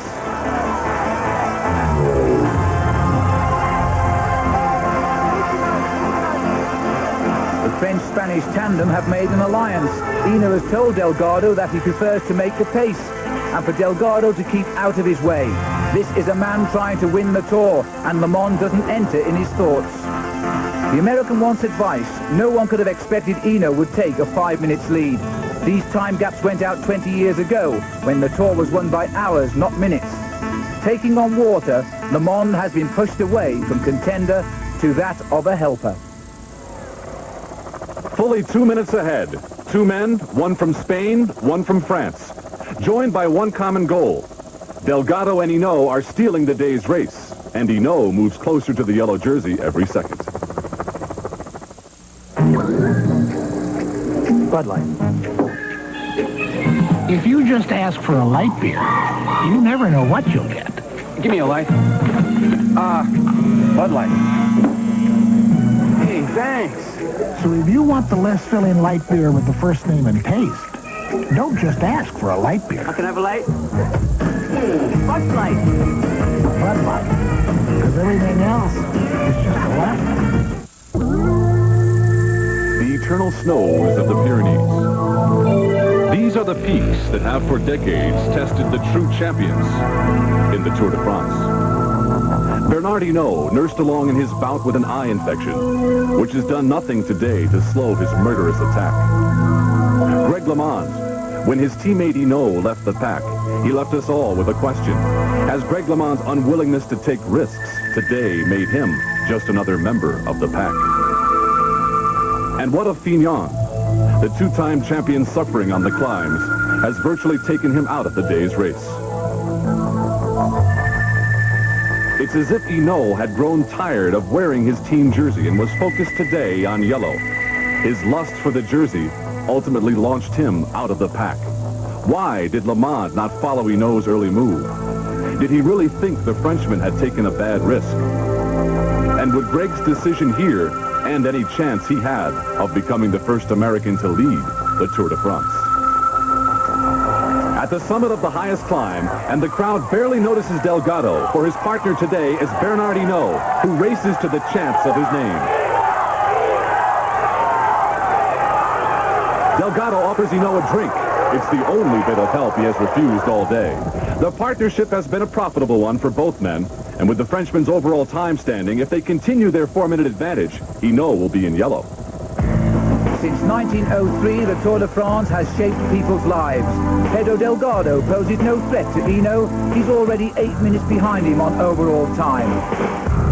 Riding like the wind, Hinault is producing an attack never seen since the halcyon days of Eddy Merckx, the legendary Belgian who made a habit of achieving the impossible. LeMond checks the route. The favourite going into the Tour is now way behind, but Hinault rides on the same team. Who is the real leader? Remember the scene last year when manager Copley stopped LeMond from attacking because Hinault was behind?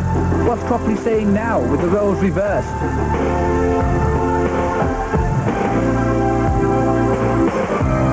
The hardest enemy to fight is the one who never does the predictable. And Hinault was attacked on the first day in the Pyrenees when the hardest days lie ahead. He knew no one would want to race this soon. The only loser today could be LeMond. This year, LeMond has a new teammate. He speaks the same language. American Andy Hampson is a useful confidant. In the crowded streets of Po, Hinault plays to his people. How could you expect this man to even think of giving the race to an American on foreign soil? 2 miles behind, LeMond, sick inside from what seems like a double cross, is paced by Hampson and followed by Zimmermann, the Swiss champion. On this extraordinary day, Hinault is literally miles ahead, pulled by the magnet of success.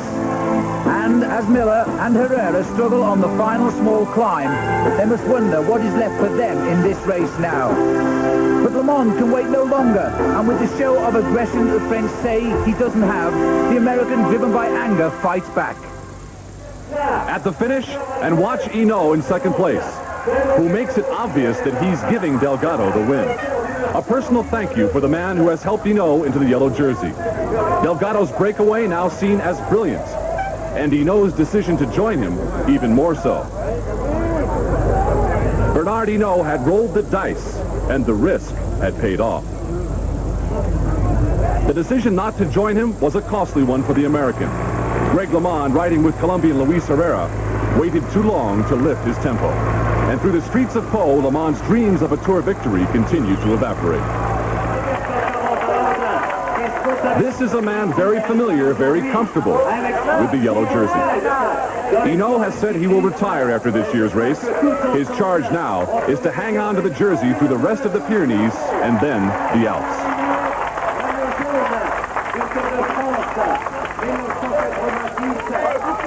And still on the course, LeMond leads Herrera to the finish, 4.5 minutes behind Hinault.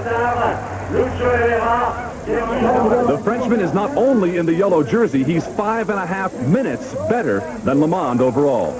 The La Viclaire rider, who told the press that this year he would sacrifice himself for his American teammate, has shown LeMond and the world that when it comes to the Tour de France, winning is everything. Think you still have your own chance? Not sure. The standings with 1,400 miles remaining, Laurent Fignon is out of contention. LeMond may be just as bad off, 5:25 back, and with some regrets. You know, if I want to be frank, I probably should have never come on La Viclaire because I feel I'm too close to Bernard Hinault, too close to his strength, that I end up always having to take the second position, and it's my fault. You know, I mean, I probably should have stuck with System U or some other team. That's all I can say. Is the Tour over, do you think? No, I don't think so, because, you know, I have to say honestly that I'm going to take my own chance someday when I feel really good. Frenchman Laurent Fignon, a third win is certainly out of the question now. The race and the country today belongs to another Frenchman. Would Greg LeMond be better off if he never stopped walking? Time will tell, and the decision will come here. The focus of the Tour de France, the subject on live TV and radio shows, is the yellow jersey. The tough, handsome Breton, Hinault, leads this race that has brought him the world's attention. One day after he was embarrassed by his teammate Hinault in the previous race, Greg LeMond prepares this morning for yet another 6 hours of racing. And what has happened to the invasion from the boys of System U? Well, the answer came live on French TV when System U's leader, Laurent Fignon, was found not in cycling gear, but huddled beneath hotel room sheets. Fignon, 12 minutes behind overall, and diagnosed with a fever, has dropped out. The La Viclaire team, more powerful than ever, with Bernard Hinault first overall, Greg LeMond second. Two men with the ability to win, an interesting situation for the team's coach. It's going now be a hard race for 10 days until Paris, and I'm glad to have two guys in front. I don't know who will be the winner in Paris, but one of them I'm sure will be the winner. I told Greg last night, I think you're strong. You know you're strong when everyone else is hurt, and I think you better go for it because when you have the chance, don't wait, you know. If you want to win the Tour, don't wait for it, go for it. I think Greg let Hinault take the initiative in the team. Is that a mistake? Well, if he wants to win, he's going to have to pull back 4.5 minutes now. It's going to be difficult. Do you think the possibility of a Tour win is gone now for Greg LeMond? Not at all. Why so? Because I think he's the strongest rider in the race. A lot of early morning talk as this war of attrition makes ready to leave the city of Pau, where among other historic happenings, Béarnaise sauce was invented. Of the 2,525 miles of the Tour de France, today's 116-mile climb through the Pyrenees will be one of the toughest. It begins gently, no climbing for the first 45 miles, but then the trip up the Col de Tourmalet, a name which originally meant bad detour. The road could only be accessed by foot until the 17th century. Over the top, straight down, and then the concern is gravity. Back upstairs and the Col de Aspin. Back down again on the tortuous seesaw, and then up the Col de Parasord, about 5 miles from the Spanish border. That's 106 miles gone. But finally, one more of the Tour's highest category climbs to the ski station of Super-Bagnères. So the ride out of Pau, the largest city of the Pyrenees area, which first hosted the Tour de France back in 1930.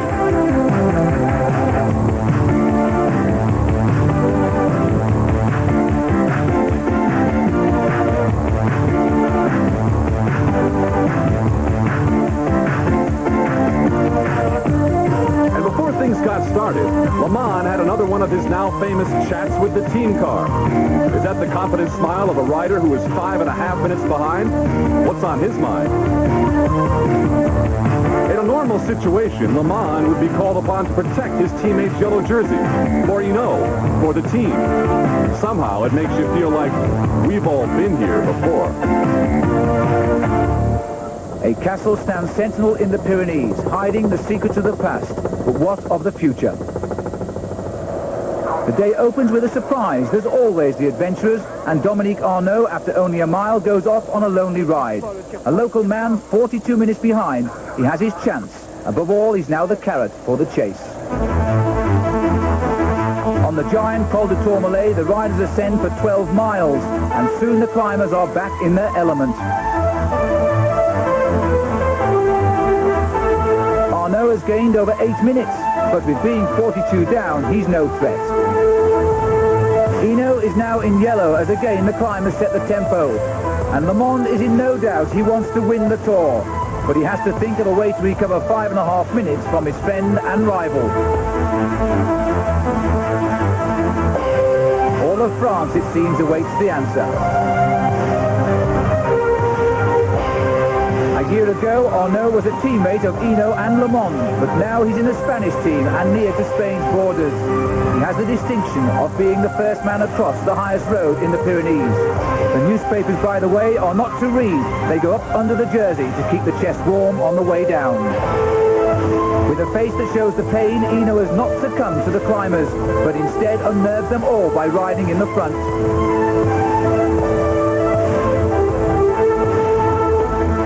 Still 5 minutes ahead, Arnaud goes down. Further behind, LeMond goes up, and with the summit ahead, it's not just the sun reflecting off his back, it's also the yellow jersey of Bernard Hinault.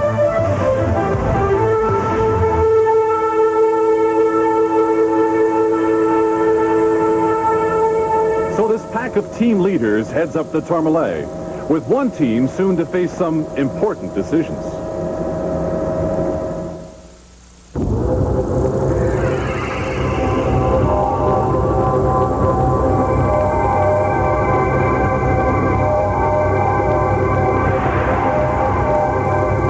Summit in the 113-mile race's second climb, and a Frenchman is in charge of his race. The Badger, Bernard Hinault, has once again whipped his fans into a roaring frenzy.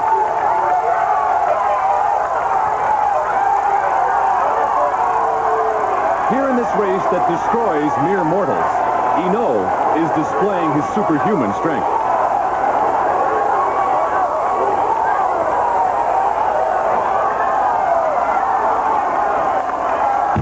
Is Hinault man or machine? Because no one expected this. 2 attacks in 2 days. Certainly not LeMond, who was seeing his race dissolve before his eyes. LeMond now clings to the hope that a Colombian can pull him back into the race. Still ahead are 2 major mountain passes. Is Hinault really a Superman or a fool? In just 8 hours, this marvelously aggressive athlete has done more damage than in the previous 10 days. But at what cost to his own body? The Tour makes men, but it can also destroy them. Yet Hinault's won 5 times before. He knows the tricks the mountains can play. So is it strategy or vanity that makes the Tour leader, with a 5-minute advantage, go out for more?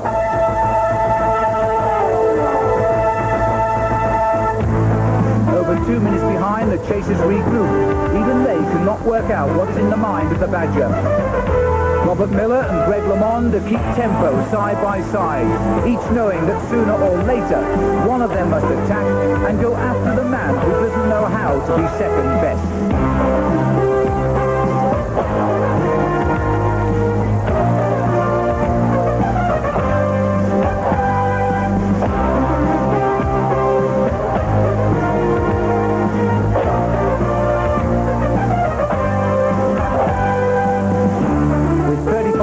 To go, Hinault takes food. There's still the terrible climb climb to the finish. But everybody, friend or foe, can only admire this demonstration by a rider who has learned to endure pain as well as the glory. Win or lose, he alone is responsible for tearing the Tour de France apart. After more than 4 hours in the lead now, Dominique Arnaud will succumb shortly to the inevitable. The cars behind indicate the approach of the Badger, who will soon be back in his rightful place.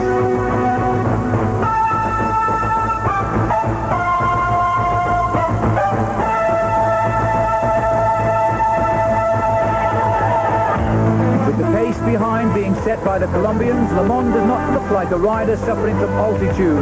With alert eyes, is he still suffering from indecision, hoping that Hinault's own attack will be his downfall?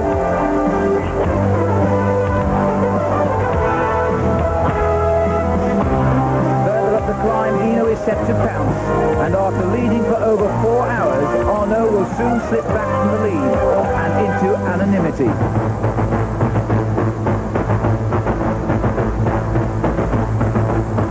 Without a glance, Hinault continues on his way.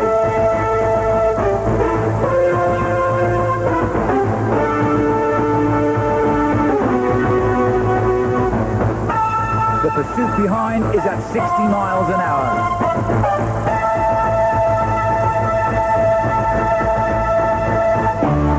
Showing the strain of one of the greatest attacks the Tour has seen in maybe 10 years, Bernard Hinault is elevating himself into one of the greatest riders. The man everyone thought would work for Greg LeMond is alone and working for himself.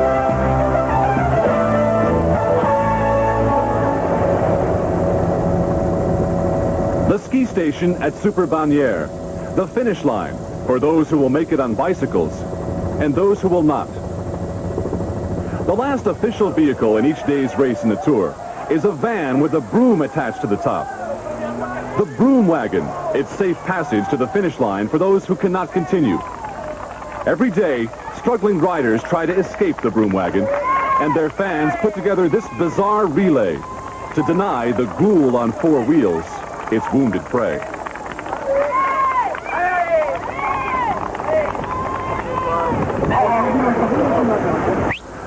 Sometimes, even 1,000 friendly pushes up the mountain cannot prevent the fatigue, the heat exhaustion from taking their toll.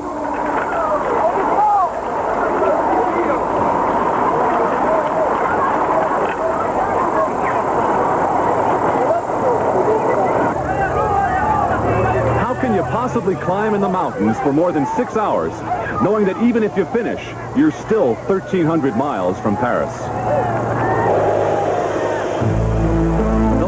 Brave Bernard Hinault has begun to feel the effects of the heat and the long climbs. The pace that earlier had decimated his rivals is slower now.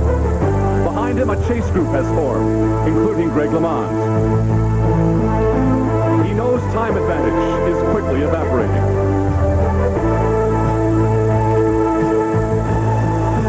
They ride eagerly in search of the yellow jersey, and the man who had seemed unstoppable is for Greg LeMond and his group, at least now, reachable.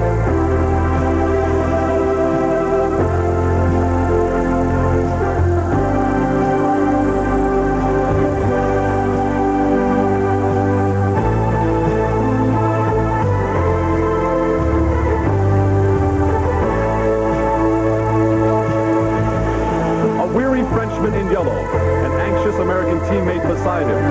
They will speak Hinault's language. Is it a question or a command? 2 men know the answer along the hellish mountain roads of the Pyrenees.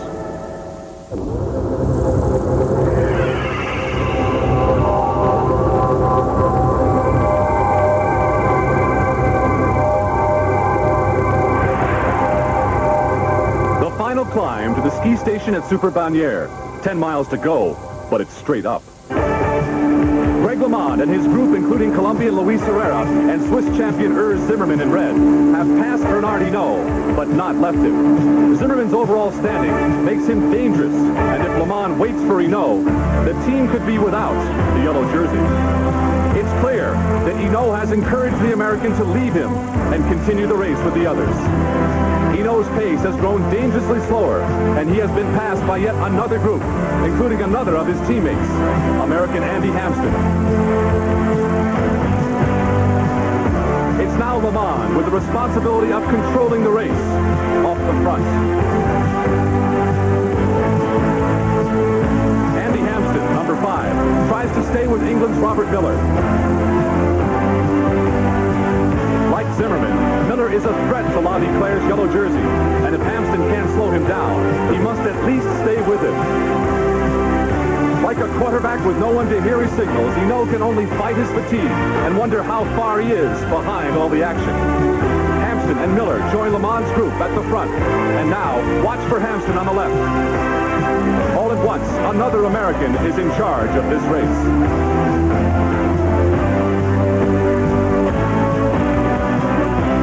Who with his victory in the Tour of Switzerland showed he is indeed a powerful force and on the climb to Super Bagnères could win.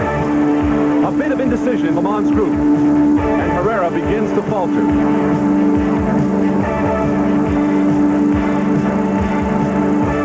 The attention must now be focused on Hampsten, who continues a pace that could not only win him the race, but the yellow jersey.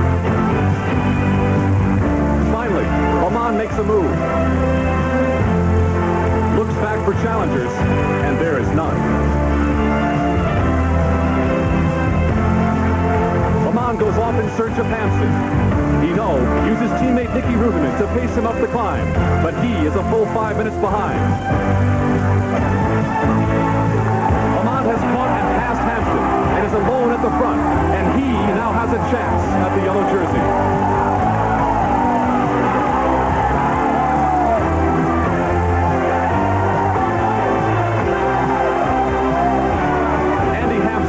To hang on.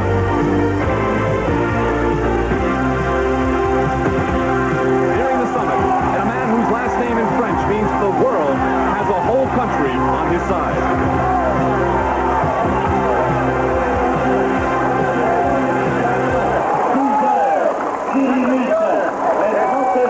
Greg LeMond, he has won his first road race in the Tour de France. The first time an American has won a mountain road race.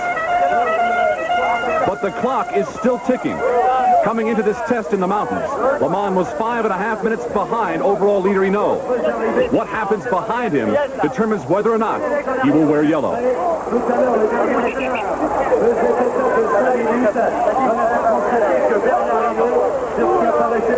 And so still on the mountain, Bernard Hinault fights to keep his jersey.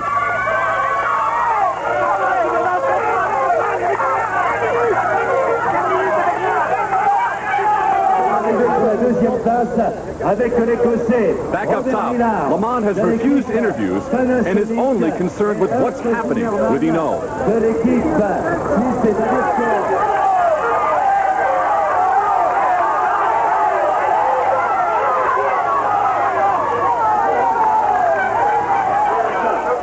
LeMond on the podium for today's win, and it's one he certainly earned. Hinault would go on to finish 4.5 minutes behind Greg, but he had saved his yellow treasure. Greg LeMond had come within 40 seconds of winning the jersey.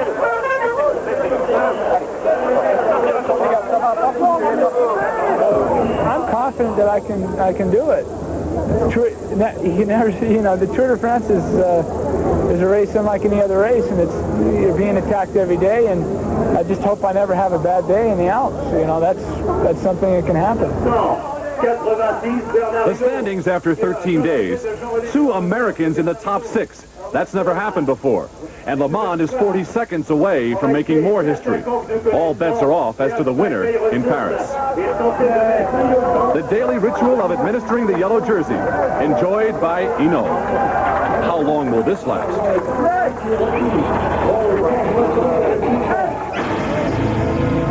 We'll be back with today's dramatic battle in left Paris 13 days ago. 58 riders have been forced to quit the Tour de France bike race. And earlier today, the 152 remaining riders left the town of Gap on their way to the ski resort at Serre Chevalier, their first full day in the Alps. And right away, it was American Greg LeMond who attacked the mountains, and his group of climbers began to run away with the race. It was 1 year ago when LeMond was given a raw deal when his team asked him to back off his pace and help his teammate Bernard Hinault win his 5th Tour. Well, today, Hinault in the yellow race leader's jersey was being taken apart by LeMond. At the start of this stage, Hinault was only 40 seconds ahead of LeMond in the overall standings. And now, Greg was far enough ahead of Hinault to put him technically in the yellow jersey. A look back for Hinault, a real look, and Hinault was nowhere to be found. Could this really be happening? Well, it appeared to finally sink in as LeMond realized he should be paying more attention to his race. The Swiss champion Urs Zimmermann leads Greg, and suddenly he is the American's chief worry. This now is the angry Greg LeMond, the man who was promised by teammate Hinault that he would have the Frenchman's help this year. What was being said at the team car? Maybe it's what we heard early this morning before the race. It's been really difficult for me because, we have 2 leaders on the team. Both of us want to win. I always felt that, a promise has been made that I helped Bernard win last year, and I felt that it was his turn to help me win this year, and it's been the contrary. It's been the battle against each other. We have to be working together, not against each other. But he just told me the war is now on. That's official. I think we'll see LeMond in the yellow jersey tonight. An outrageous prediction? Well, maybe. In any case, the Alps were soon to tell the tale. At last and for the first time in his sparkling career, Greg LeMond is free to ride his own race. Accompanied by the Swiss champion Urs Zimmermann, LeMond attacked on the Col d'Izoard, knowing that Bernard Hinault had already been left behind by the best on the way up the mountain.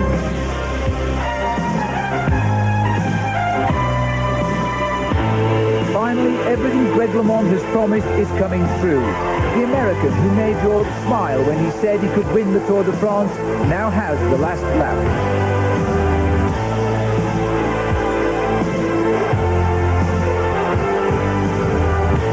The Badger still fights to limit his losses. The Tour has still 600 miles to go after today. Hinault knew, though, someday the rider he trained, coached and encouraged would one day become a man who could inherit all the glories that the Tour de France creates.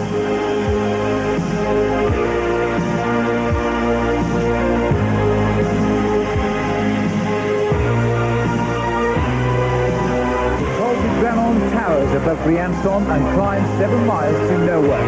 But Greg LeMond will soon remember this lump of granite as the place where he became the first American to lead the Tour de France. The crowd knows history is again in the making.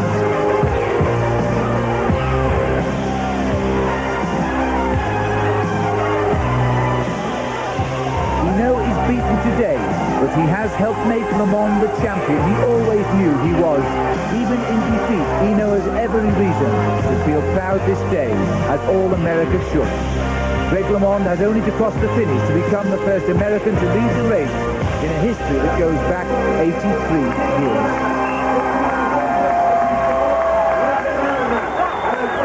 At the summit, LeMond was the 3rd man to reach the ski station at Serre Chevalier. But of course it didn't matter. His finish was better than 3 minutes faster than Hinault. The climbing had taken its toll on Greg, but it was worth it. For now, he could wear a jersey bright yellow in color and become the first American to do so. And already LeMond was being overwhelmed by the press.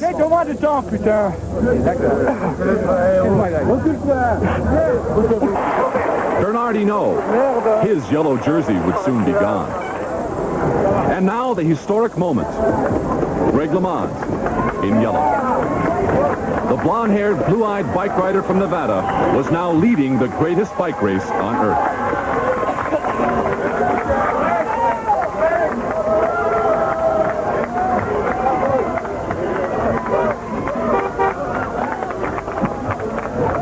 The standings after 17 days, LeMond in the lead. The man in the middle, Urs Zimmermann. Afterwards, LeMond put the personal battle with Hinault behind him. and put the focus on the finish line in Paris. I think that Bernard realizes maybe that he can't win it now, and I think that Bernard's the type. I mean, normally he'd really keep his word, but you know, he's been under a lot of pressure, and I think now that I've got a clear advantage over him, I think he really will support me 100%. Back here at our base of operations this Sunday evening, the French Alps, where we feed you our program via satellite. The riders have long since retired for the evening, Greg LeMond with his historic yellow jersey tucked away in his hotel room drawer. But the race is not over for Greg LeMond or the other riders, because upcoming this week, two of the most torturous stages so far, 2 more days through the French Alps. The week ends up with a glittering ride down the Champs-Élysées for the man who can win the 1986 Tour de France. Will Greg LeMond be able to hang on to his first yellow jersey? Will Bernard Hinault be able to take it away from him and win his historic 6th? We'll have it all for you next Sunday on CBS Sports Sunday. For now, I'm John Tesh. So long from the French Alps. Greg LeMond protects his lead in a race against all odds. His wife, his family, caught up in a firestorm called the Tour de France. LeMond's teammate, once his friend, Bernard Hinault, is now the American's worst nightmare. The man who owns them both, with his hand firmly on the throttle of a team ready to explode. An angry young man from America has grabbed hold of a race that will not let him go.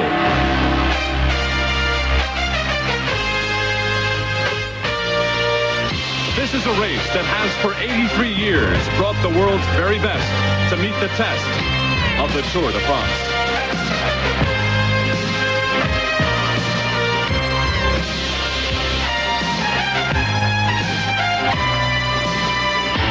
Dressed in yellow for the first time in history, an American carries cycling's prized possession on his back.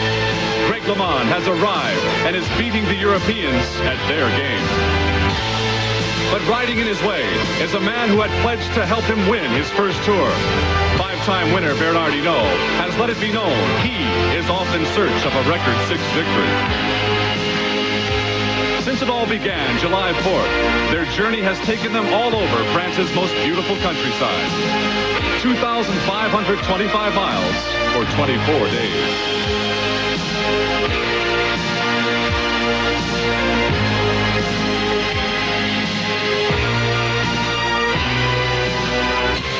210 riders, the largest field in history, and always at the front, the 2 men who have shaped the race with their own private battle. Bernard Hinault and Greg LeMond have taken aim at one another in this high-speed war on bicycles. It's the Frenchman and the American who have turned this race to catch them into a tangled mess of bodies and bikes.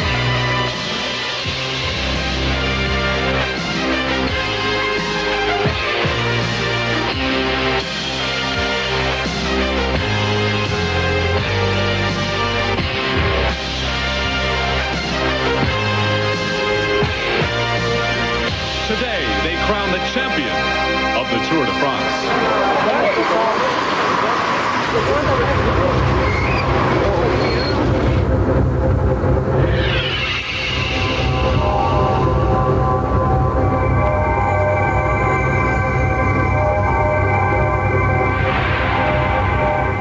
I'm John Tesh, along with Phil Liggett, and welcome to the Tour de France bike race. In a little while, this great race will make its finish right here along Europe's most glamorous avenue, the Champs-Élysées. And Phil, it began 23 days ago, and through it all, it really has been a battle between the Frenchman and the American, Hinault and LeMond. John, it most certainly has. If you can remember, over 3 weeks ago, 210 riders, a record field, set out. Today, almost 40% of those riders have given up. But all the time, the 2 principal players have been Greg LeMond and Bernard Hinault. And if you can cast your mind back a year ago, that was where the rivalry and the battle really began, in the mountains of France 12 months back. And this has been one of the greatest Tour de France's because of 2 of the world's greatest cyclists. And one of them lives in Quessoy, France, in the heart of Brittany. Home for Bernard Hinault and his family. That is when Papa isn't off winning the world's most prestigious bike race. Just like that. Kortrijk, Belgium. Home for American Greg LeMond and his family, who have moved from Nevada so LeMond can train and race in Europe with the best. These are 2 men as different as red and white. Hinault relaxes in his wine cellar, firmly ensconced in the land of his ancestors. LeMond makes his life as an expatriate American, longing to return his family to the shores of America, but committed to a European sport that insists he raise his family here in Europe. The face of the Badger. It was a name given to Hinault years ago for his tenacity. Beware, American. The Badger is quiet only at home. The two family men soon faced their reality when the tour set off from the Paris suburbs on July the 4th. A record entry of 210 riders made their way due north towards the coastline of Calais and the nearest point to England. And even on these opening flat stages, Hinault was never content to watch. He always felt the urge to attack. There were two reasons. The route was heading towards his home in Brittany, and he wanted to tire the specialist climbers over the roads they hated the most. Greg LeMond knew he had to stay close to his friend, or was it a rival, right from the start? And at this early stage, LeMond wasn't sure of Hinault's intention. The opening week of the 2,500 miles race followed the northern coastline through Normandy, where Americans have come before on less happy occasion. Then the route plunged south through the vineyards. Unable to conceal it any longer, Hinault was receiving treatment for an eye infection caused by the dust of the countryside. Would it hinder his performance? His rivals would soon know. LeMond was also ill with diarrhea, and he'd need to be in top condition if he was to conquer the mountains that were coming closer with every pedal turn. And as the race went on through the vineyards and Bayonne, the Pyrenees were in sight. The race was about to begin. And Hinault, in company with Spain's Pedro Delgado, entered the Pyrenees with the intention of breaking everyone's spirit. On the road to Pau, he led by 3 miles. On this first day in the mountains, LeMond was already confused like everyone else, but he didn't know what Hinault was planning. In Pau, Hinault was the leader by a massive 5.5 minutes. Was the race already over? LeMond's face distraught. This attack by Hinault had not been expected. Was Hinault a teammate or a rival? But the very next day, LeMond took back 4 of the 5 minutes. The impossible achieved. After the Pyrenees, the race moved on towards the Alps and the next battleground between two men who both wanted to win the race. Both appeared equal. But on the very first day, exactly a week ago, Greg LeMond vented his fury on a man who has forced him to prove he is the best. LeMond was drawn by the thought of a yellow jersey. And suffering visibly, the Badger was being forced back into his corner. At last, history was made. After 83 years of the Tour de France, an American is dressed in yellow. And LeMond had recovered 8 minutes in less than a week from Hinault to do it.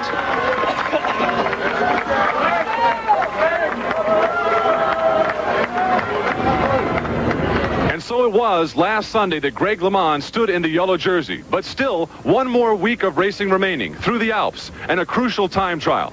We'll be back with more of our coverage of the Tour de France in a moment. Character. Even nobility, if you like. It should be known as the best of its kind. And most of all, a light beer should be as great as its namesake. That's why there's Bud Light. The light beer with the first name and taste. Everything else is just a light.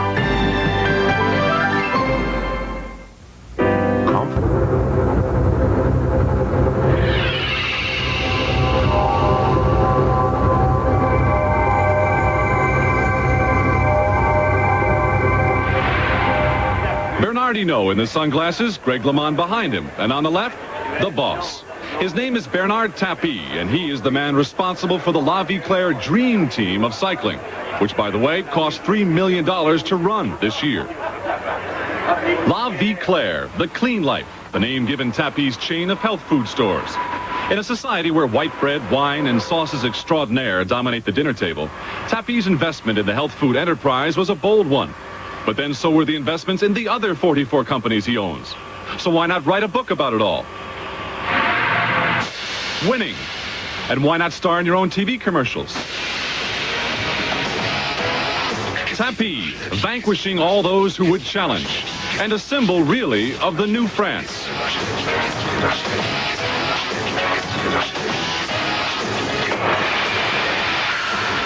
Mais qu'est-ce qui vous fait marcher?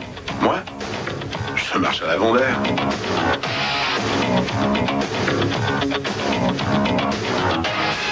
Alcaline Vondaire, plus 40% de durée. It's not only batteries that keep the 41-year-old Tapie marching to the music of profit and gain. Tapie is France's true success story. And he quite often is in the news, on the news, at night. This is the Lee Iacocca of France, if you will. And the guy is everywhere. Just look out your window. Especially during the Tour de France. When Tapie shows up, you can forget Hinault and LeMond. These folks want a piece of the guy who's bought them both.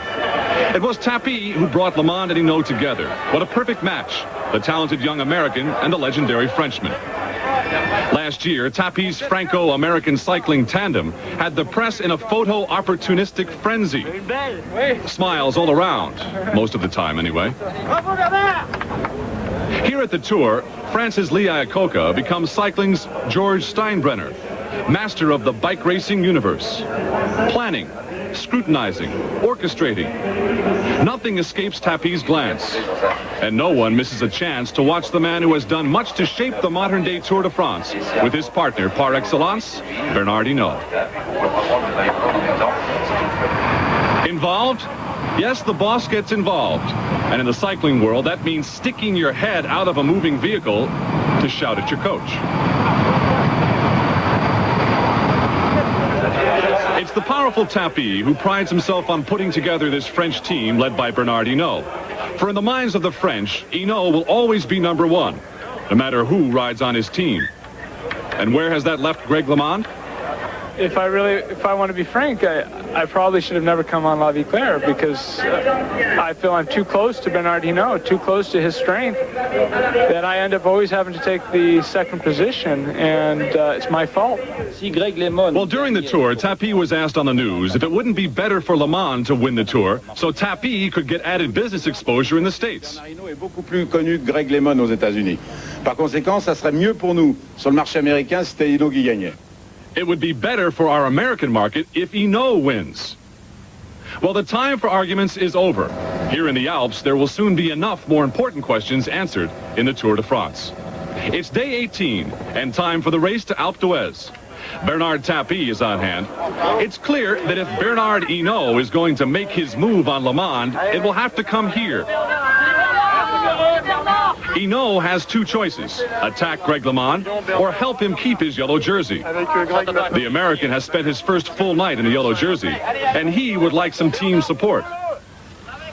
I'm hoping that I'll have some support from him and in the coming days because I feel like in the mountaintop finishes I'm riding stronger than he is, and I think I should maybe take another minute out of him today. I'm thinking that. Actually, the man in second place to LeMond in the overall standings is Switzerland's Urs Zimmermann. Zimmermann is 2.5 minutes behind Greg, and Hinault is another 20 seconds back. Another of the top riders is Spain's Pedro Delgado, but the pace of the favorites has put him fully 8 minutes behind. Check-in time for this crucial trip into the Alps, and for the first time ever, the man to beat is an American. After the opening day in the Alps, LeMond has the yellow jersey. But it's now Urs Zimmermann who is second and Hinault back in third. Day 2 in the Alps is the most unkind of all, with 3 of the highest passes. The Col de Galibier at 8,600 feet, the highest road in France. Then the road snakes its way up the Col de la Croix de Fer, another brute at 6,800 feet. And after only a brief rest before the final twisting agony of Alpe d'Huez, a mere 5,800 feet. But on the glaciers here, you can ski all summer.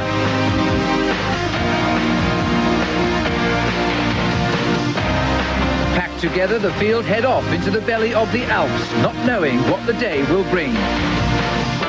For LeMond, it will be his first test in yellow, and now his attention swings to the Swiss champion Zimmermann, just over 2 minutes back in second place.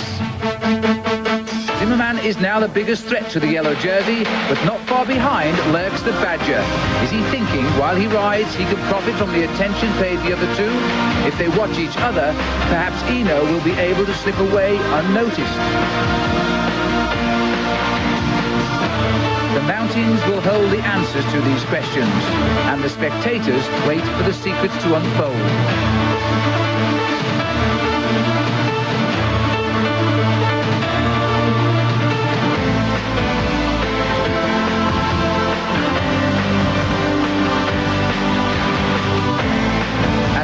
Gets thinner and the roads go higher, Eno is still a force, and with typical panache, he teases LeMond to take the lead. The mountains are a great leveller, but Eno signals to LeMond that he won't be content to ride in this pack much longer.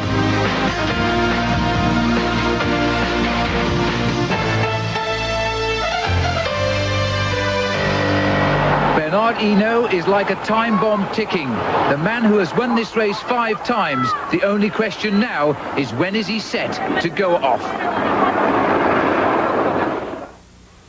Spent an hour here in New York City and have found it to be a truly friendly place.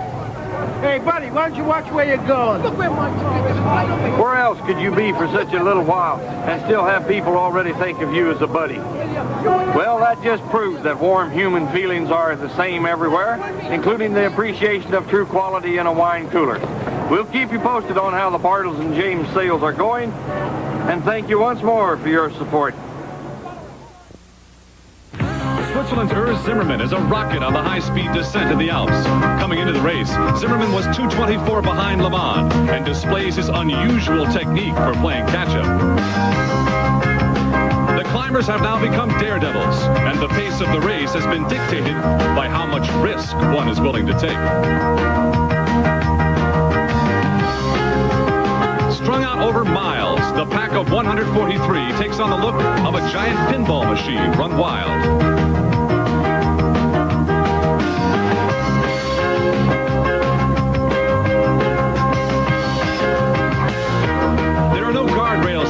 Only rock walls and perilous cliffs, barely negotiable at 60 miles an hour. Off the front of it all, Bernard Hinault. Zimmermann in front of him, and manning the lead position, the yellow jersey, Greg LeMond, whose lust for greater speed has ensured him his position as the race leader. But at the bottom of the hill, the group collects itself, and the race begins all over again.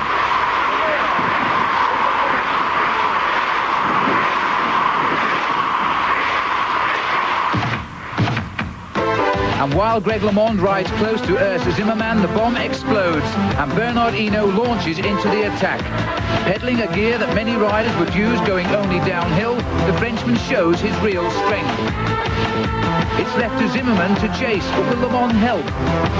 And with the rhythm of a metronome, Hinault pushes home an attack he's clearly planned all day.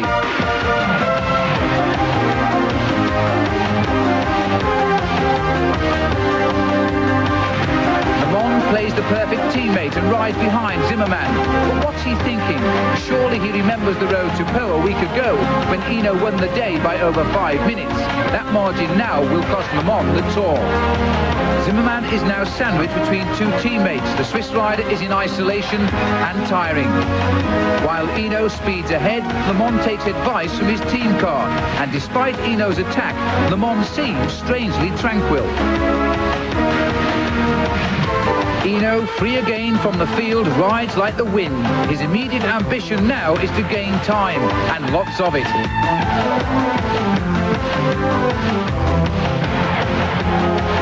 And with the ski station of Alpe d'Huez on the snow line, who says he won't? Zimmermann is now too tired, and Hinault's gained enough time to take second place.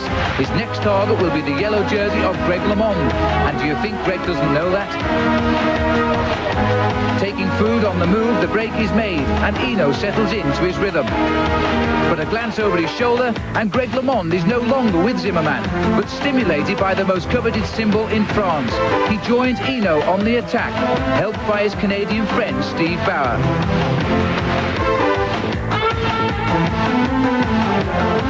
On the hardest day in the Tour de France, 3 members of the La Vie Claire team have formed at the front, and both Hinault and LeMond are again playing the leading roles in one of the finest races for years. The route continues continues to wind its way over the Alpine peaks. This is a day for the strongest. And on the slopes of the Col de la Croix de Fer, the rocks blossom with people witnessing one of the finest battles between the world's two greatest riders.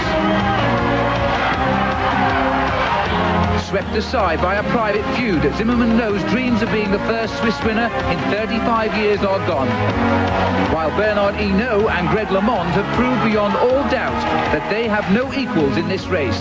But the question now, neither of them yet know the answer to, is which one will be first to Paris. The climb of Alpe d'Huez is still to come, and it may yet hold the answer.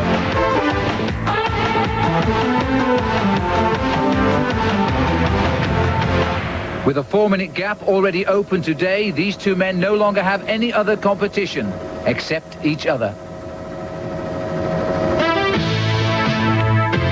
Greg LeMond and Bernard Hinault, one unable to beat the other on the climb to Alpe d'Huez. They now choose to ride as one. Alone together in an arena that all at once engulfs them while not obscuring their superhuman strength.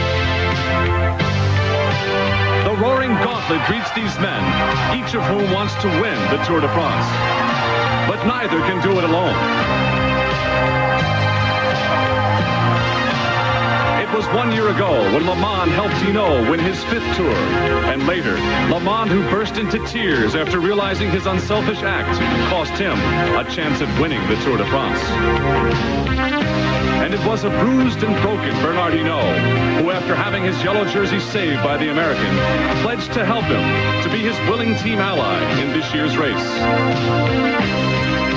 Today, here in the Alps, alone together, Hinault and LeMond had a yellow jersey between them, but this time, it was Greg's.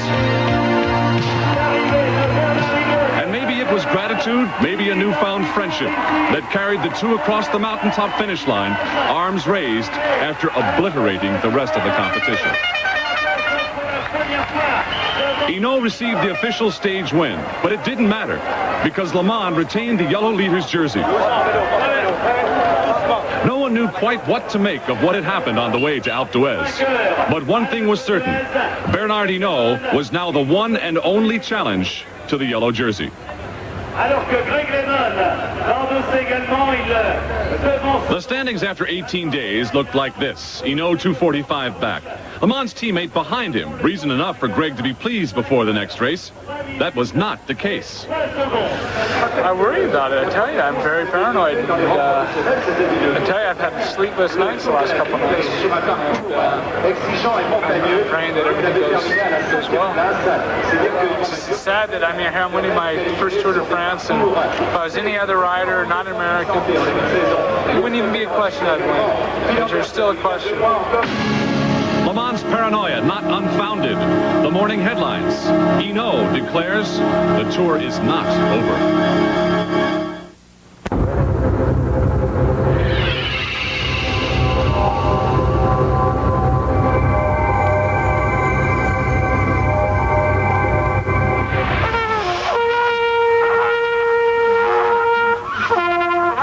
The American presence along the roads at this year's Tour de France has been considerable. And for many reasons, there has been cause to celebrate the red, white, and blue. The first American to wear the yellow jersey, Greg LeMond, has lit up the sports pages back home. But LeMond's fame has come while riding on Bernard Hinault's French team. Both LeMond and his teammate Andy Hampsten signed on with the team, and up until now, that was the only way for an American rider to make a mark in this sport. And it's been tough on Hampsten, LeMond, and other Americans who have had to move their lives to Europe in order to keep up with the very best. But this year, that has changed. There is light at the end of the tunnel when looking toward the future of Americans racing in the Tour. The American 7-Eleven team has made its mark this year, if at times struggling in the effort to do so. They wear the uniforms of professional bike racers in cycling's greatest race. But 1 month ago, they were just a bunch of kids training in Boulder, Colorado. Party was over last night, man. You got a beer left over? Yeah. This is not your everyday Tour de France cycling team headquarters, but whatever works. Hey, Bob, turn up the music, man. The 7-Eleven America was a bold step for the boys from the States. And even before the tour began, riders like former CBS commentator Eric Heiden knew very well what was ahead. Last year I got to work with you guys in following the tour, and I was scared after seeing the tour and knowing that we might ride it the following year. It's intimidating, you know. I mean, you hear about how hard it is and all that stuff, but we'll find out. Yeah, sure, it's a little bit scary. To tell you the truth, I am a little scared. Playing in the Super Bowl, pitching in the World Series. Well, it's what they were training for while out here in Boulder this June. Eric Heiden, already an Olympic champion, now joined ranks for this new expedition. And Alex Steeda, the only Canadian on the team, what were in his dreams as he trained in Boulder? Did he know that 1 month later, here in France, he would be leading the world's elite out on a solo breakaway? And that his outrageous move would catch them all by surprise and make him the first North American to wear the yellow jersey? No, it was no dream. 7-Eleven was out to get noticed. But good grief, one of their men leading the Tour de France. It built a lot of confidence all around. We're going to do the best job we can to hold that jersey as long as we can. I just want to say hi to everyone in Vancouver, and hope they keep watching, because there's going to be more to come. We're cavemen, what can I say? We're bad to the bone. At least the first day. We'll see the rest of the race how it goes.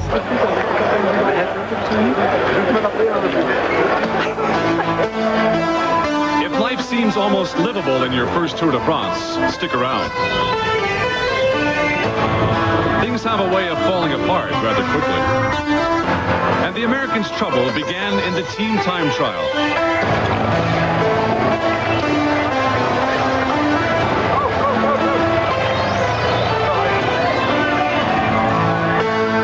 Yellow jersey Alex Steeda.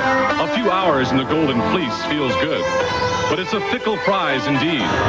Steeda lost the jersey and was almost disqualified for falling too far behind.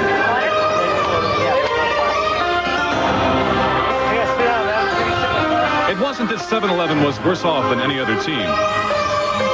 It's just that the first time can be the worst time.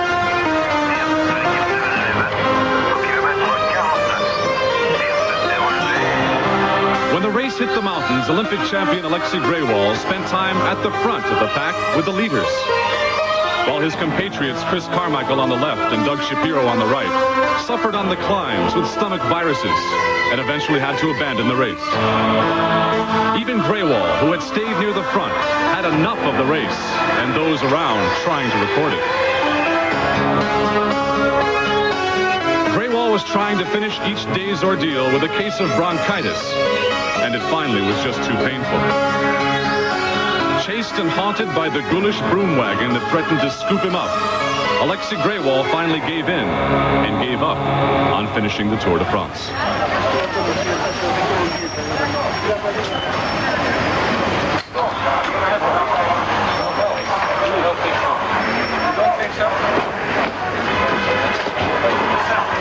I feel pretty confident about making it to the finish, and if I can do that, that'd be my biggest goal, making it to the finish and seeing the Champs-Élysées a couple times going up and down there. Well, you know, it's always a matter of, just 5 more kilometers, you know, or just 10 more kilometers, or just to the next speed zone. And it's always little things, little games you play, and then, it's only 50 kilometers to go. So yesterday, I definitely was cracking on the second hill. I mean, I was just starting to die. And all you do is you just hope you can hang on.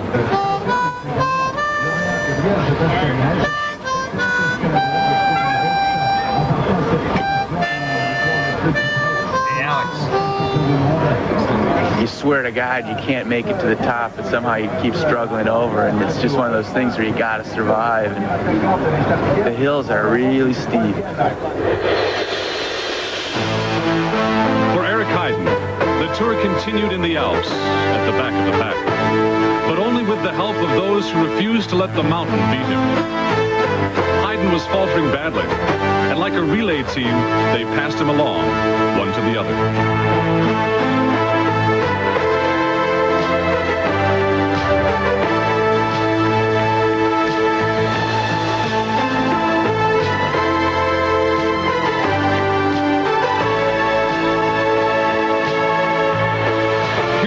Olympic speed skating champion who had gone far beyond the limits set for mere mortals, totally dominating a sport and winning 5 gold medals. The 28-year-old need not prove himself to anyone. But for Hayden, there was one last goal to accomplish before starting yet another life as a medical student. Hayden sought an honor reserved for the world's elite, finishing the Tour de France. And here in the Pyrenees, he had survived another impossible day in the mountains. Hayden, one step closer. To finish the Tour de France is something that I'll try as hard as I can to do. And, you know, it's one of those things where years down the road, you know, you can sit down with your grandkids or your children and say, you know, I was in that race, you know, the race of races. The race of races, the race of a lifetime. For Eric Hayden and his teammate Davis Finney, the race had only just begun. The climbs were getting steeper and the days longer. The crowds that had roared for the leaders now offered polite applause for the men in a daily routine that looked all too painful.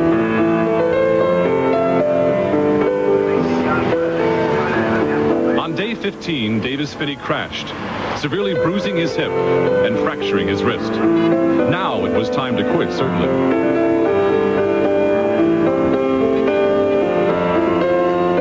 Finney would not hear of it, and he got back on his bike.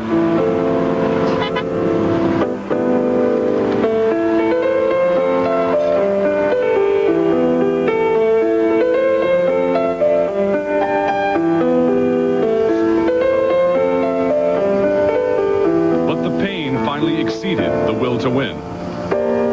It was over now.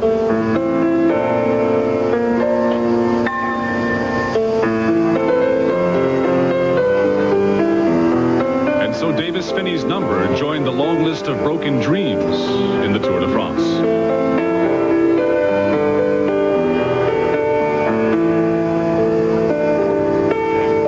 Wasn't it only 1 month ago when Boulder's Davis Finney was on top of it all in his world back in Colorado? All right, Boulder fans, come on, join us out here in the streets. Let's celebrate the way we do it, Boulder, especially when Davis Finney wins. Come on out, ladies and gentlemen.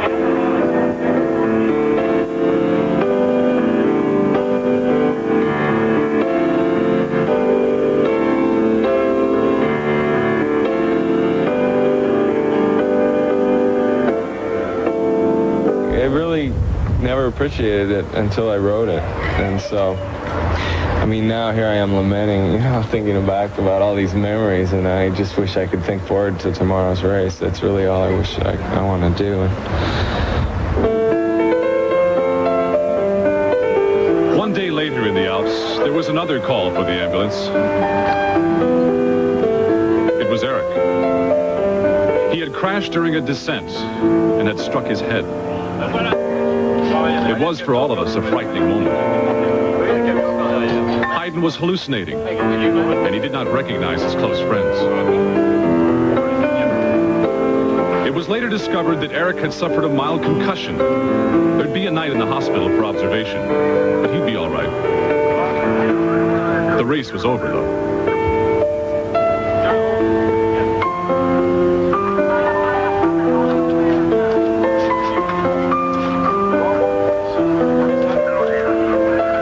It's not supposed to end like this. Not for Davis Finney, not for Eric Hayden. It's not supposed to slip away that quickly. Not when only minutes ago you were pitching in the World Series, playing in the Super Bowl.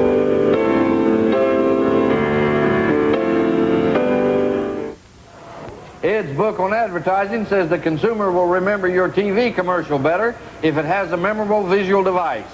Well, the message we would like you to remember is to be sure to enjoy Bartles and James on Ice this summer. You cannot find a lighter, more refreshing summertime beverage.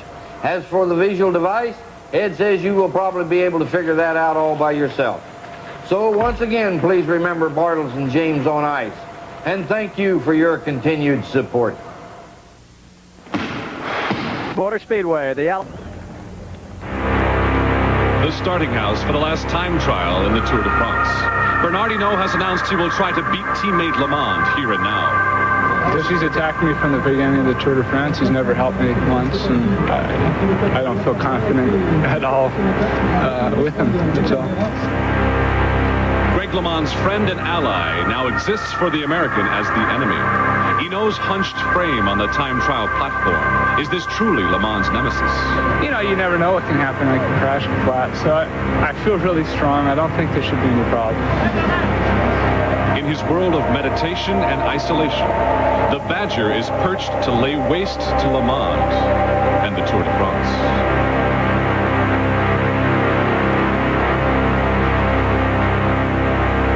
There are but 2 men left to ride the time trial. As the yellow jersey, the American will ride last. Hinault precedes him on the course.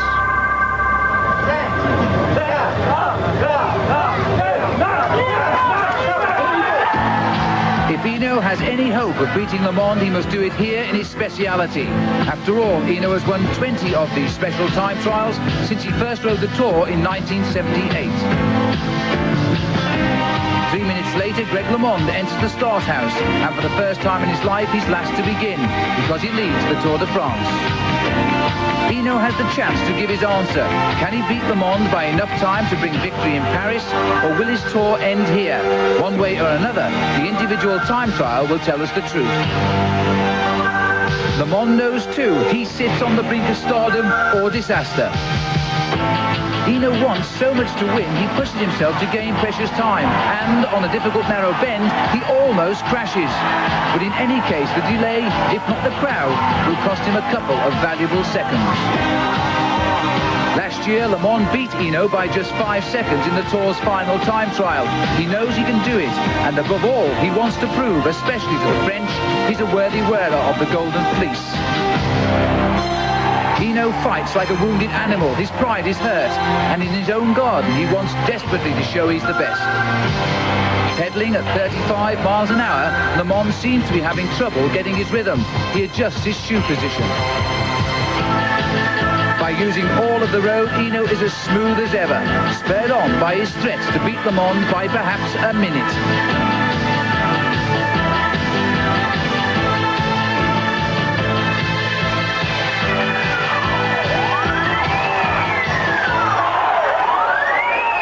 LeMond has crashed on a tight turn and is in a panic to get back on his bike. An aide from the team car runs to give him a legal push. Did you hear about the crash? Yeah, did you hear anything else about it? Is there a new,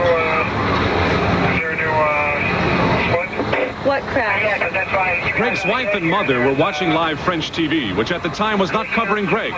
Word that someone had crashed came over a walkie-talkie. What? Crash. LeMond was all right, but not everyone knew it.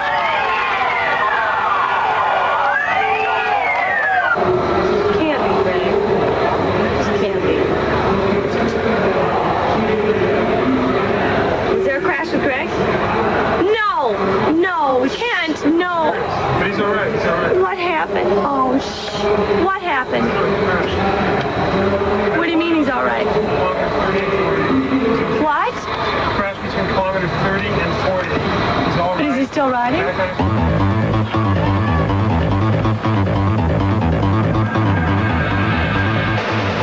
LeMond had lost very few seconds in the crash, but the questions he could only answer. Was he injured? Had his paranoia finally gotten the better of him?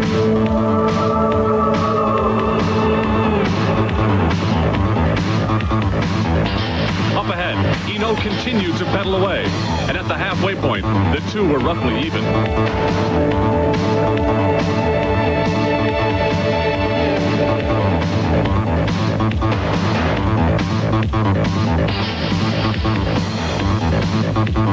LeMond has asked the team car for a wrench to adjust his brakes damaged in the fall. The brakes are now locking against his front tire. If he used a wrench himself, he would breach the rules, and the team car refuses. LeMond is asked to pull over and change bikes, but he continues to pedal. Hinault is closing in on the finish line, but first takes on a final climb.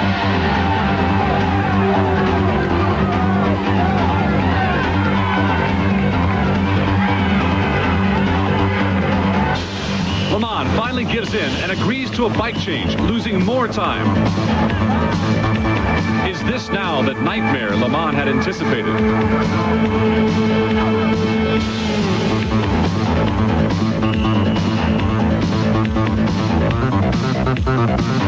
Up ahead, Hinault is in his final sprint to the finish, along the very road where exactly 1 year ago, he was in the yellow jersey and almost lost the Tour in a bone-crushing collision with the pavement. But today, there would be no mishap for the Badger, and at the line, he caught the rider who had started 3 minutes ahead of him.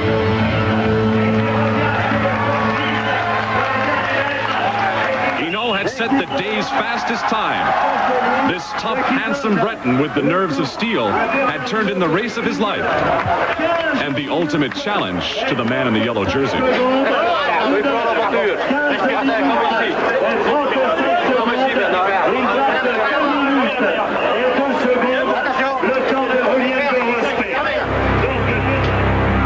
The world would wait for Greg LeMond. Reports of the crash were already going out.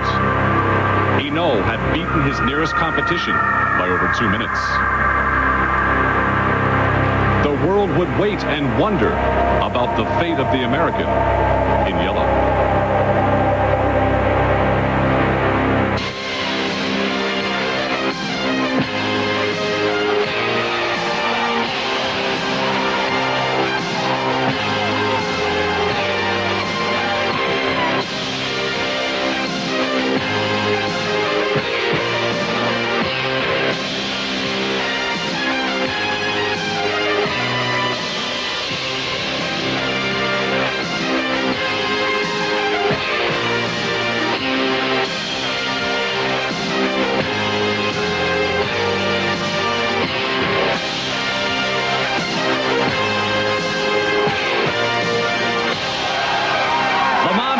His ride against all odds. Hinault had beaten him, but by only 25 seconds.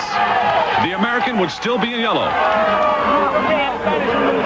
His wife, Kathy, managed to burst through the crowd to find him. It was an emotional moment played out in the middle of an overpowering crush of reporters that eventually became too much for Greg to handle.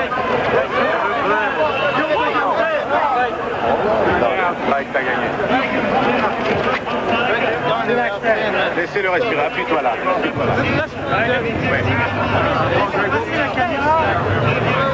The standings after 21 days. Bernard Hinault, 2 minutes 18 seconds behind LeMond, after one of the most emotional races in the history of the Tour de France bike race. He's just killing himself to win this thing by himself with no help. And I don't know what to say. I just feel bad for him that he's all alone.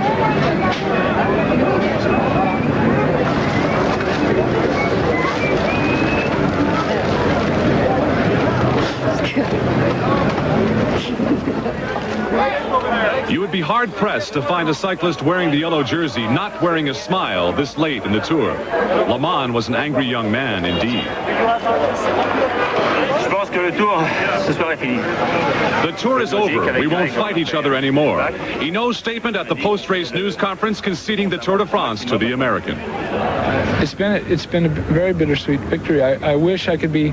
I think when I get to Champs-Élysées and it's over, I'll be happy. But it's hard to be happy right now. And there's so much pressure, so much tension in the air.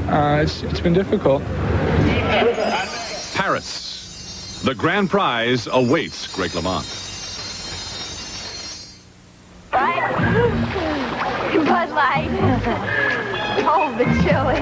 If you just ask for a light beer, you never know what you'll get. Give me a light. Bud Light. So if you want the less filling light beer with the first name and taste, don't just ask for a light beer. Give me a light. No, Bud Light. Bud Light. Because everything else is just a light. Welcome back to Paris. I'm John Tesh along the Champs-Élysées. The race finished here about 1 hour ago, and wouldn't you know it, Greg LeMond at the beginning of it had some problems. Here's a look at what happened. LeMond had crashed and asked his team vehicle for a bike change. The rest of the pack was wondering where was Greg LeMond. Well, LeMond was not hurt, and the yellow jersey got quickly back on his bike. It was Bernard Hinault, the man in the polka dot climbers jersey, the 5-time winner of the Tour de France, who was able to lead Greg back up to the front and along the Champs-Élysées. 158 miles, and it was Hinault just behind the maillot jaune LeMond 6 times around the Champs-Élysées in Paris.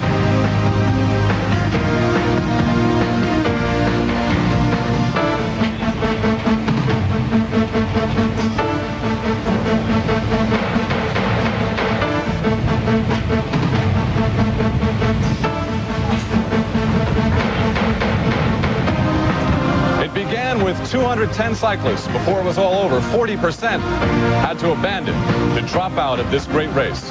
But when it was all over, it was Greg LeMond who finished here along the Champs-Élysées in yellow.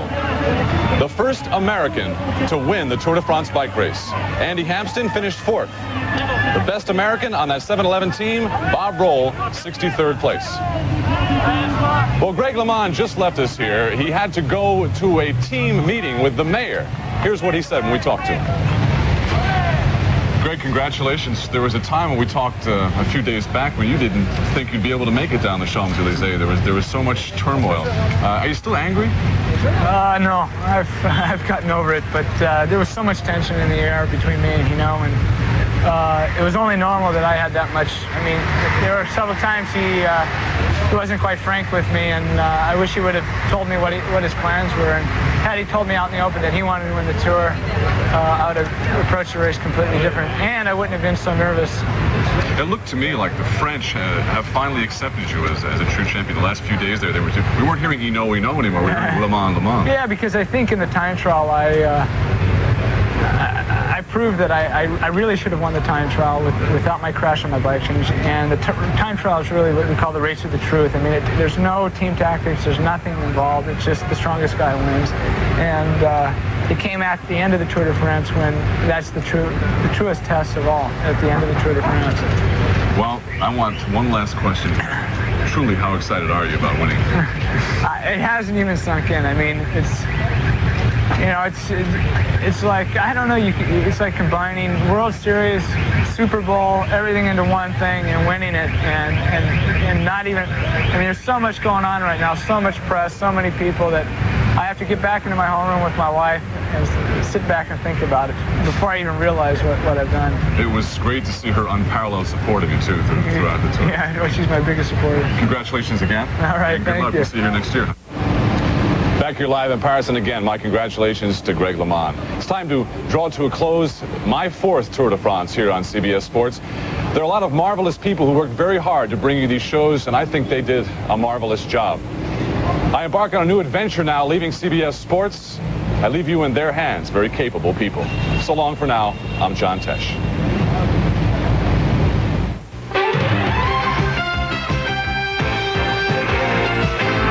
CBS Sports Sunday has been a presentation of CBS Sports.